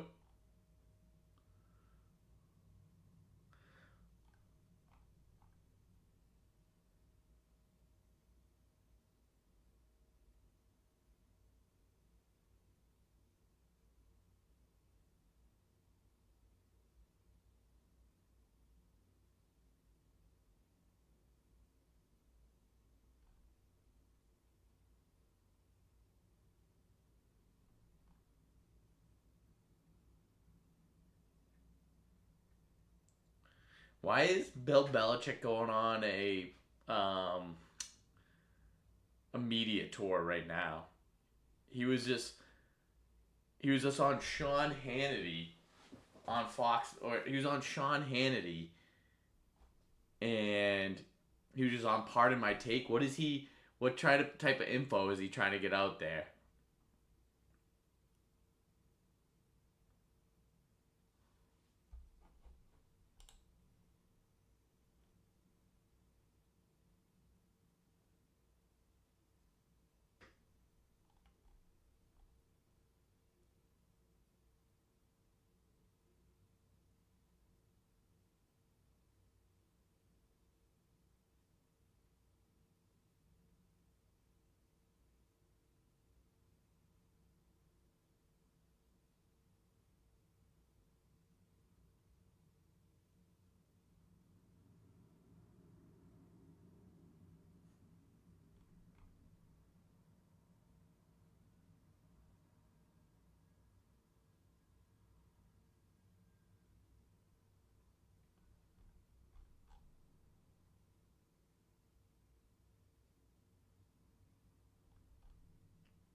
I was rooting for Montreal before the game started.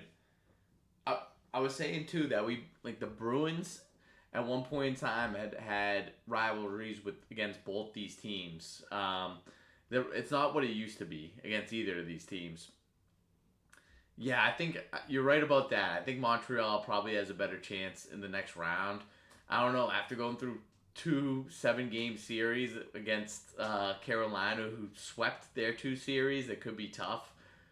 And Buffalo, I think we're overlooking Buffalo at this point because, I mean, if they beat Montreal, they could. I don't even think they should have been. Like, this game should have been over already. And supposedly, this has never happened in NHL history before for a team to be down by multiple goals in Game 6 and Game 7 and win both those games. So they should have already been dead. They should have already been dead, and they're Undertaker memeing it right now. They're rising from the coffin.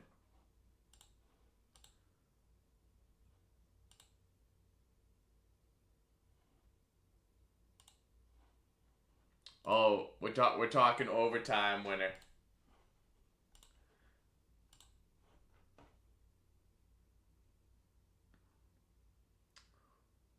Mark, I don't know. I can't think of this guy's name.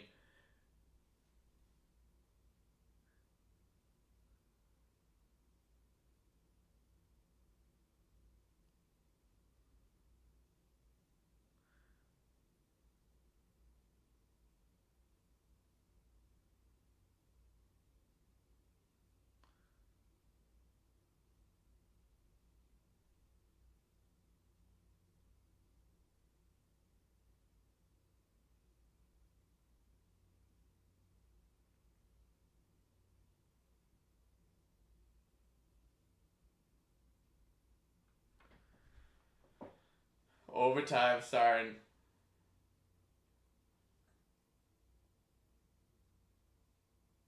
They got they had their let me pick I guess I gotta pick my overtime winners too. Hold on.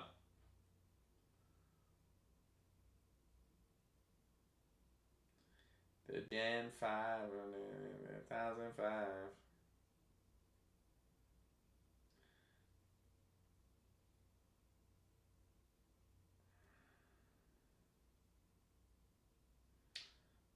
I'm gonna go McLeod for Buffalo.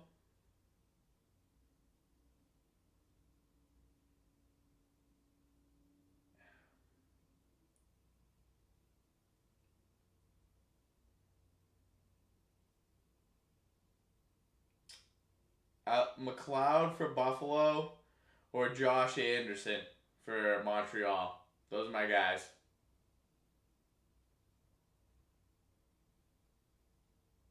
One goal, one chance to be a hero.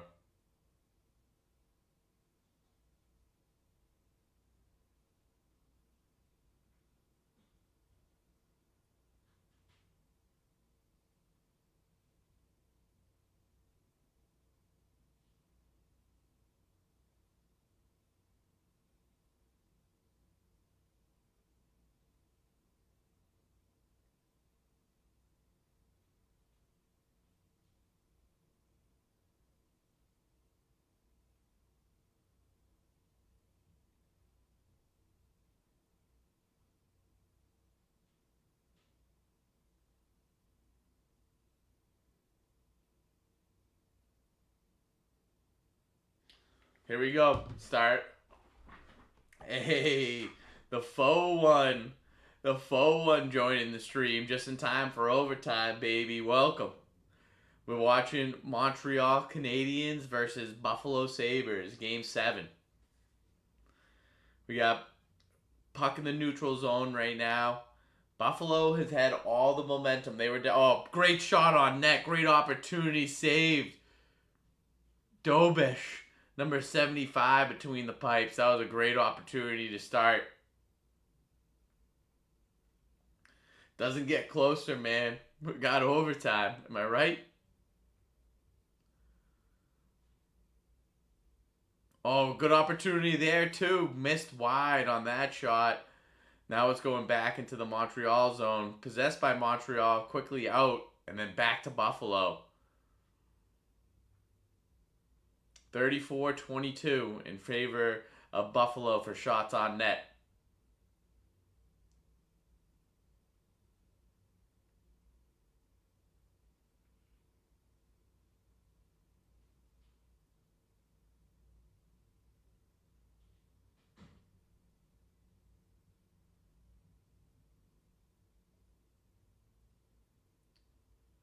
This game, the puck's just kind of being slapped around right now. No one's possessing it. Buffalo has it right now in their own zone. 18-26 left in the overtime period. Puck in the Montreal zone in the corner. Montreal trying to go on the offensive. It hasn't felt like they've been in the offensive in a very long time. Over to the boards, dump deep. And this is the thing, they haven't been able to possess it. The puck right back to Buffalo. Okay, now it's in with Montreal. Quick change. Icing. I did not think that was icing. I missed the deli. It's like, it's not a regular night for you. Did this night even exist if you didn't go to the deli? What's your deli go to? What deli are you going to, and what are you getting at the deli? If you're right down the street, what deli are you going to?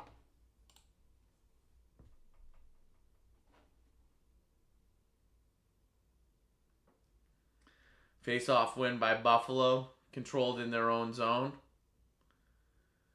A little mishap in the neutral zone, back to Montreal. Dump deep. And they're having a real tough time possessing it all. Ref gets in the way perfectly to stop the breakout of Buffalo. Puck in the corner. Let's make something happen, Montreal. Looking for something. Backhanded look over to the front of the net. Stopped. I mean, that's a classic. That can't go wrong. I haven't had an Italian in a while. past the 53. Dobson takes it all the way into the Buffalo zone. Throws it into the corner. Possessed by Buffalo.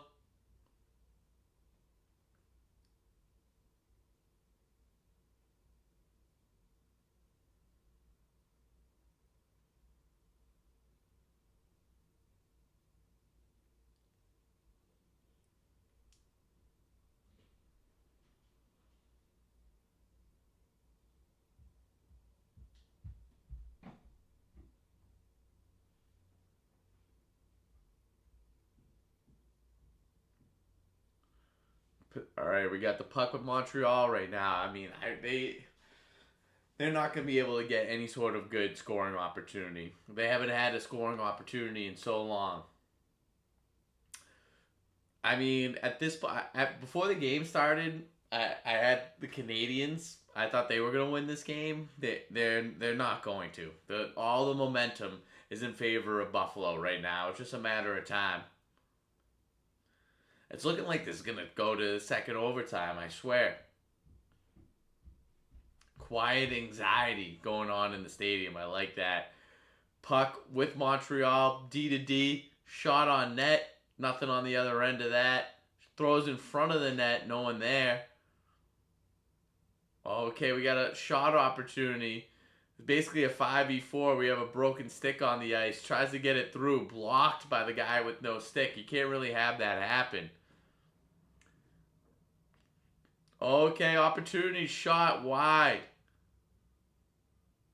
Puck dumped deep. Looking like a icing. That's an icing, yep. The crowd hates it, but it's the right call.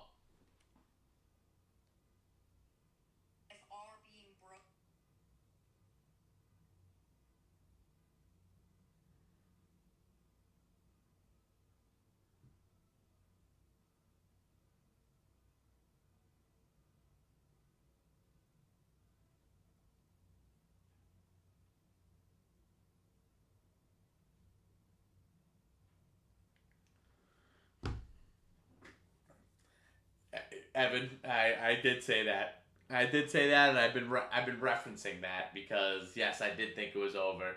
But the thing was, if you are look how much time.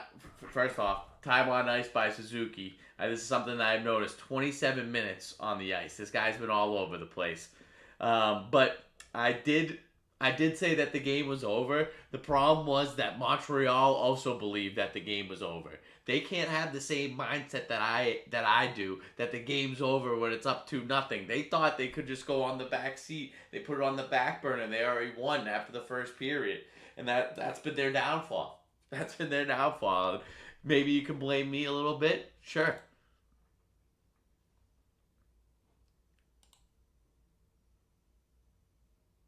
Oh my God, Dobish almost ricocheted that into his own net. He just has not looked good in net at all.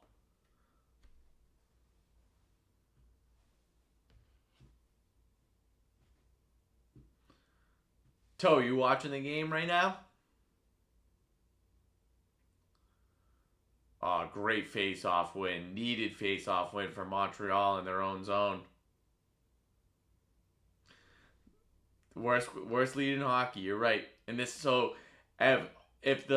if Buffalo wins, they'll be the first team to come back from multiple goal deficits in Game 6 and 7. Shot by Anderson, wide of the net.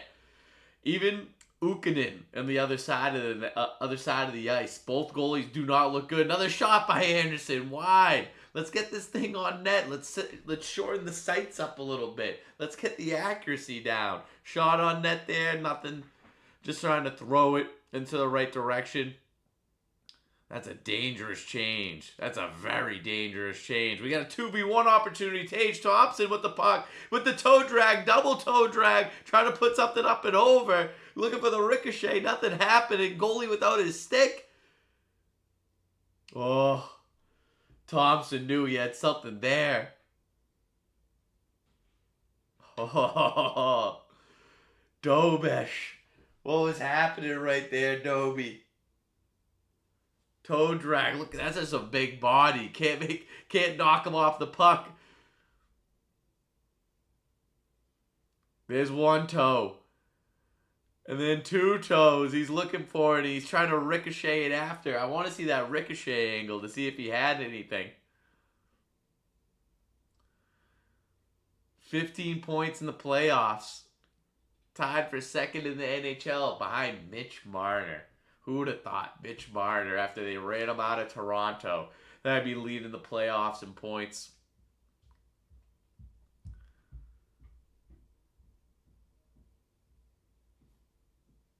Wow. And he's second in points in the playoffs, and he does not have a point in Buffalo in this series. 6.5 minutes into the OT period. Puck with Buffalo, breaking it into the Montreal zone. Alex Tuch looking for some help. Nice hustle into the corner. Taken away by Suzuki.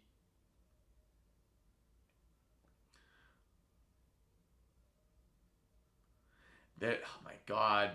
The Canadiens, as they need the Bruins' point of view right now. They're trying the same thing the Bruins tried against Buffalo. I don't know why that's a part of the game plan against them.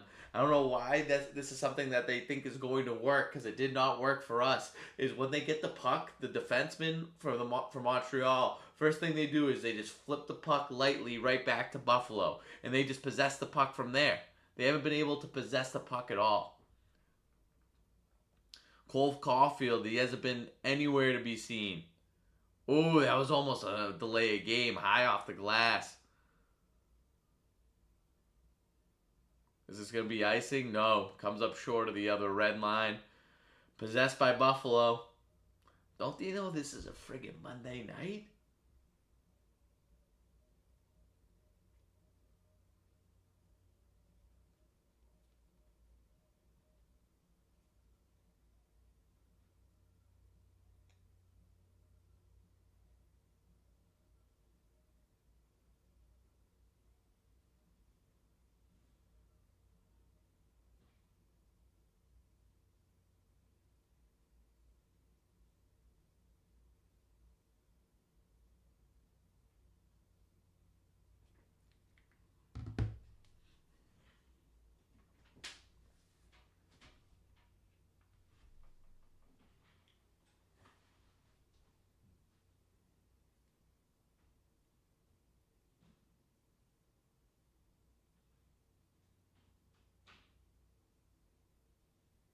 Marty St. Louis, a great mix of brown or black and gray in his hair.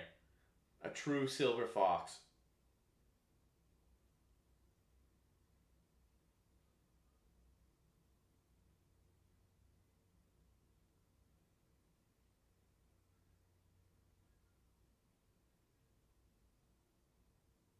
Darlene, 32 minutes on the ice. These guys, 7-game series. Game 7 in overtime.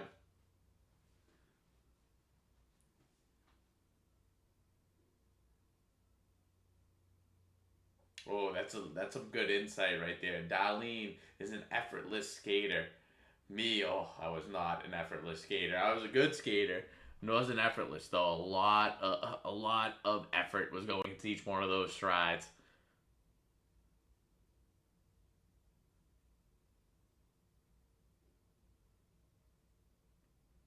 Puck behind the net of Buffalo, being jammed into the corner, leaks out to the other corner. Okay, possessed by Montreal. Anderson looking for an opportunity, throws it in front of the net. No one there, and that's happened a couple times for Montreal where they throw it into a high scoring opportunity. I don't know if it's an ill-advised pass because no one's there, or are they unwilling to get into the dirty areas? That's kind of what it feels like.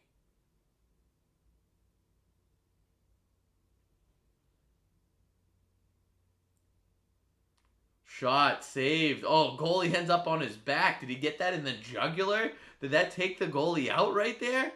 Shot. Oh, that gets blocked wide. Cole Caulfield with the puck. Dumps it deep. Goalie gets back after getting hit in the jugular with the shot. Number 6, Benson with the puck. Oh, he's dancing through, making something happen from his knees. Not enough happened. Okay, now they're possessing a little bit, the Canadiens. Throws it into the corner. Picked up behind the net by Montreal. Nice play. Oh, okay. Throws it in front. Shot. No good. I don't know if it got through or not, but no goal on the other end of that shot. Oh, nice defensive play. Oh, a little jam up right there. He almost made something happen off the backboards. Way to stay the ground, Dobesh. Dobesh standing his ground up strong against the post.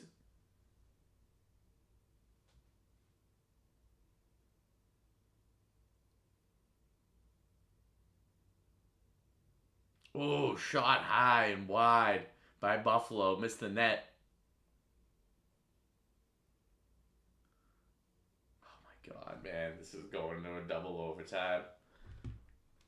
You gotta look at the odds there, but I bet. Let's see.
Darlene, 32 minutes on the ice. I haven't gone to the bathroom all stream, which is unlike me, but now I have to go. This is a bad time too. Is that a book? Is that a Buffalo Sabres book? Why bring that to the game? It's not like a poster. It doesn't say like Go Sabres. It doesn't say like Rasmus Dahlin 26. That was just look like a dictionary sized book for the Sabres. Oh, oh, oh, oh, oh, oh, oh, oh. Game 7 OT records. Canadiens 3-3, Sabres 1-2. Last win was in 92 for the Canadiens. Last win was 97 for the Sabres. Unfamiliar with Game 7s, you might say.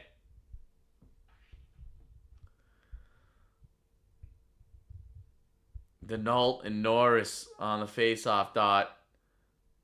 Norris with the dub. Shot on net. Gloved easily. Gloved easily.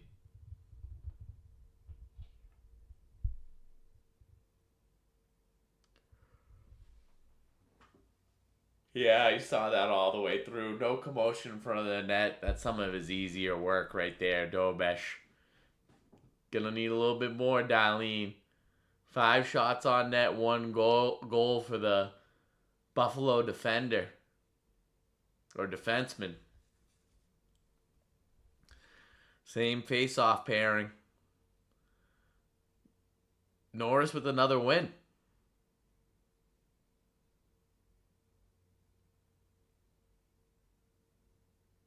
Oh, Thompson shot on net and saved.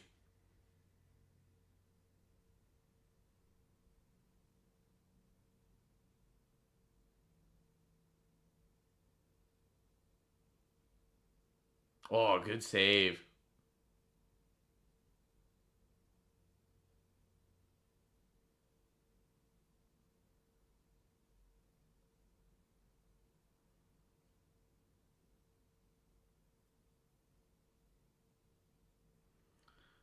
Norris, 3 face-off wins in a row. Great play by Never mind. Crucial turnover. Great play turns to crucial turnover. Shot from Montreal. It's a goal. It's a goal. Montreal with the W in Game 7. Buffalo makes it all the way back from 2-0. You think this is their game, and that's what Game 7s are all about. How quickly they can change. One shot to win it all. Doesn't matter how it comes or why, but this is how it gets done. Montreal moves on. 3-2. Like I said, Evan, like I said from the beginning, it was Montreal's game from the start. They let Buffalo all the way back in it. 2-0 Buffalo, or 2-0 Montreal. 2-0 Montreal. Comes back 2-2. Buffalo with all the momentum. And then things can just change that quickly. Neither goalie looking strong in net. Who was that?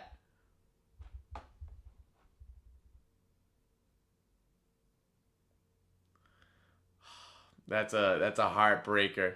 Absolute heartbreaker for Buffalo. Look at this.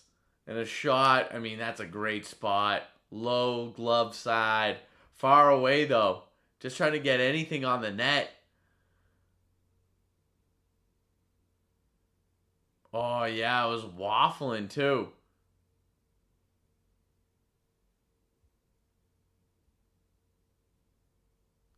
Right between the glove and the pad. Gets through. Oh. Montreal, the cardiac kids. The cardiac kids in Montreal, that's huge. 2 Game 7 wins. Making it all the way to the Eastern Conference Finals to go against the Carolina Hurricanes, who have swept both of their series. Carolina has played the least amount of games to get to the Eastern Conference Finals. Montreal has played the most. They played 14. The Carolina has played 8. So this is the ultimate rest versus rust comparison. This was a classic case of, I mean, for myself, in terms of throwing around a wager.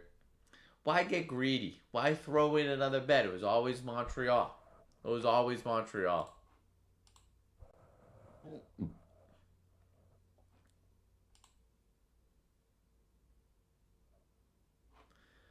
So that is the end. So tea time. We've done a lot of different shit recently. Kentucky Derby recently. We've done NBA recently. We've done NHL now. And we will continue with NBA and NHL. We have the conference finals for both series. I'll be streaming at least 3 times this week. So this was one.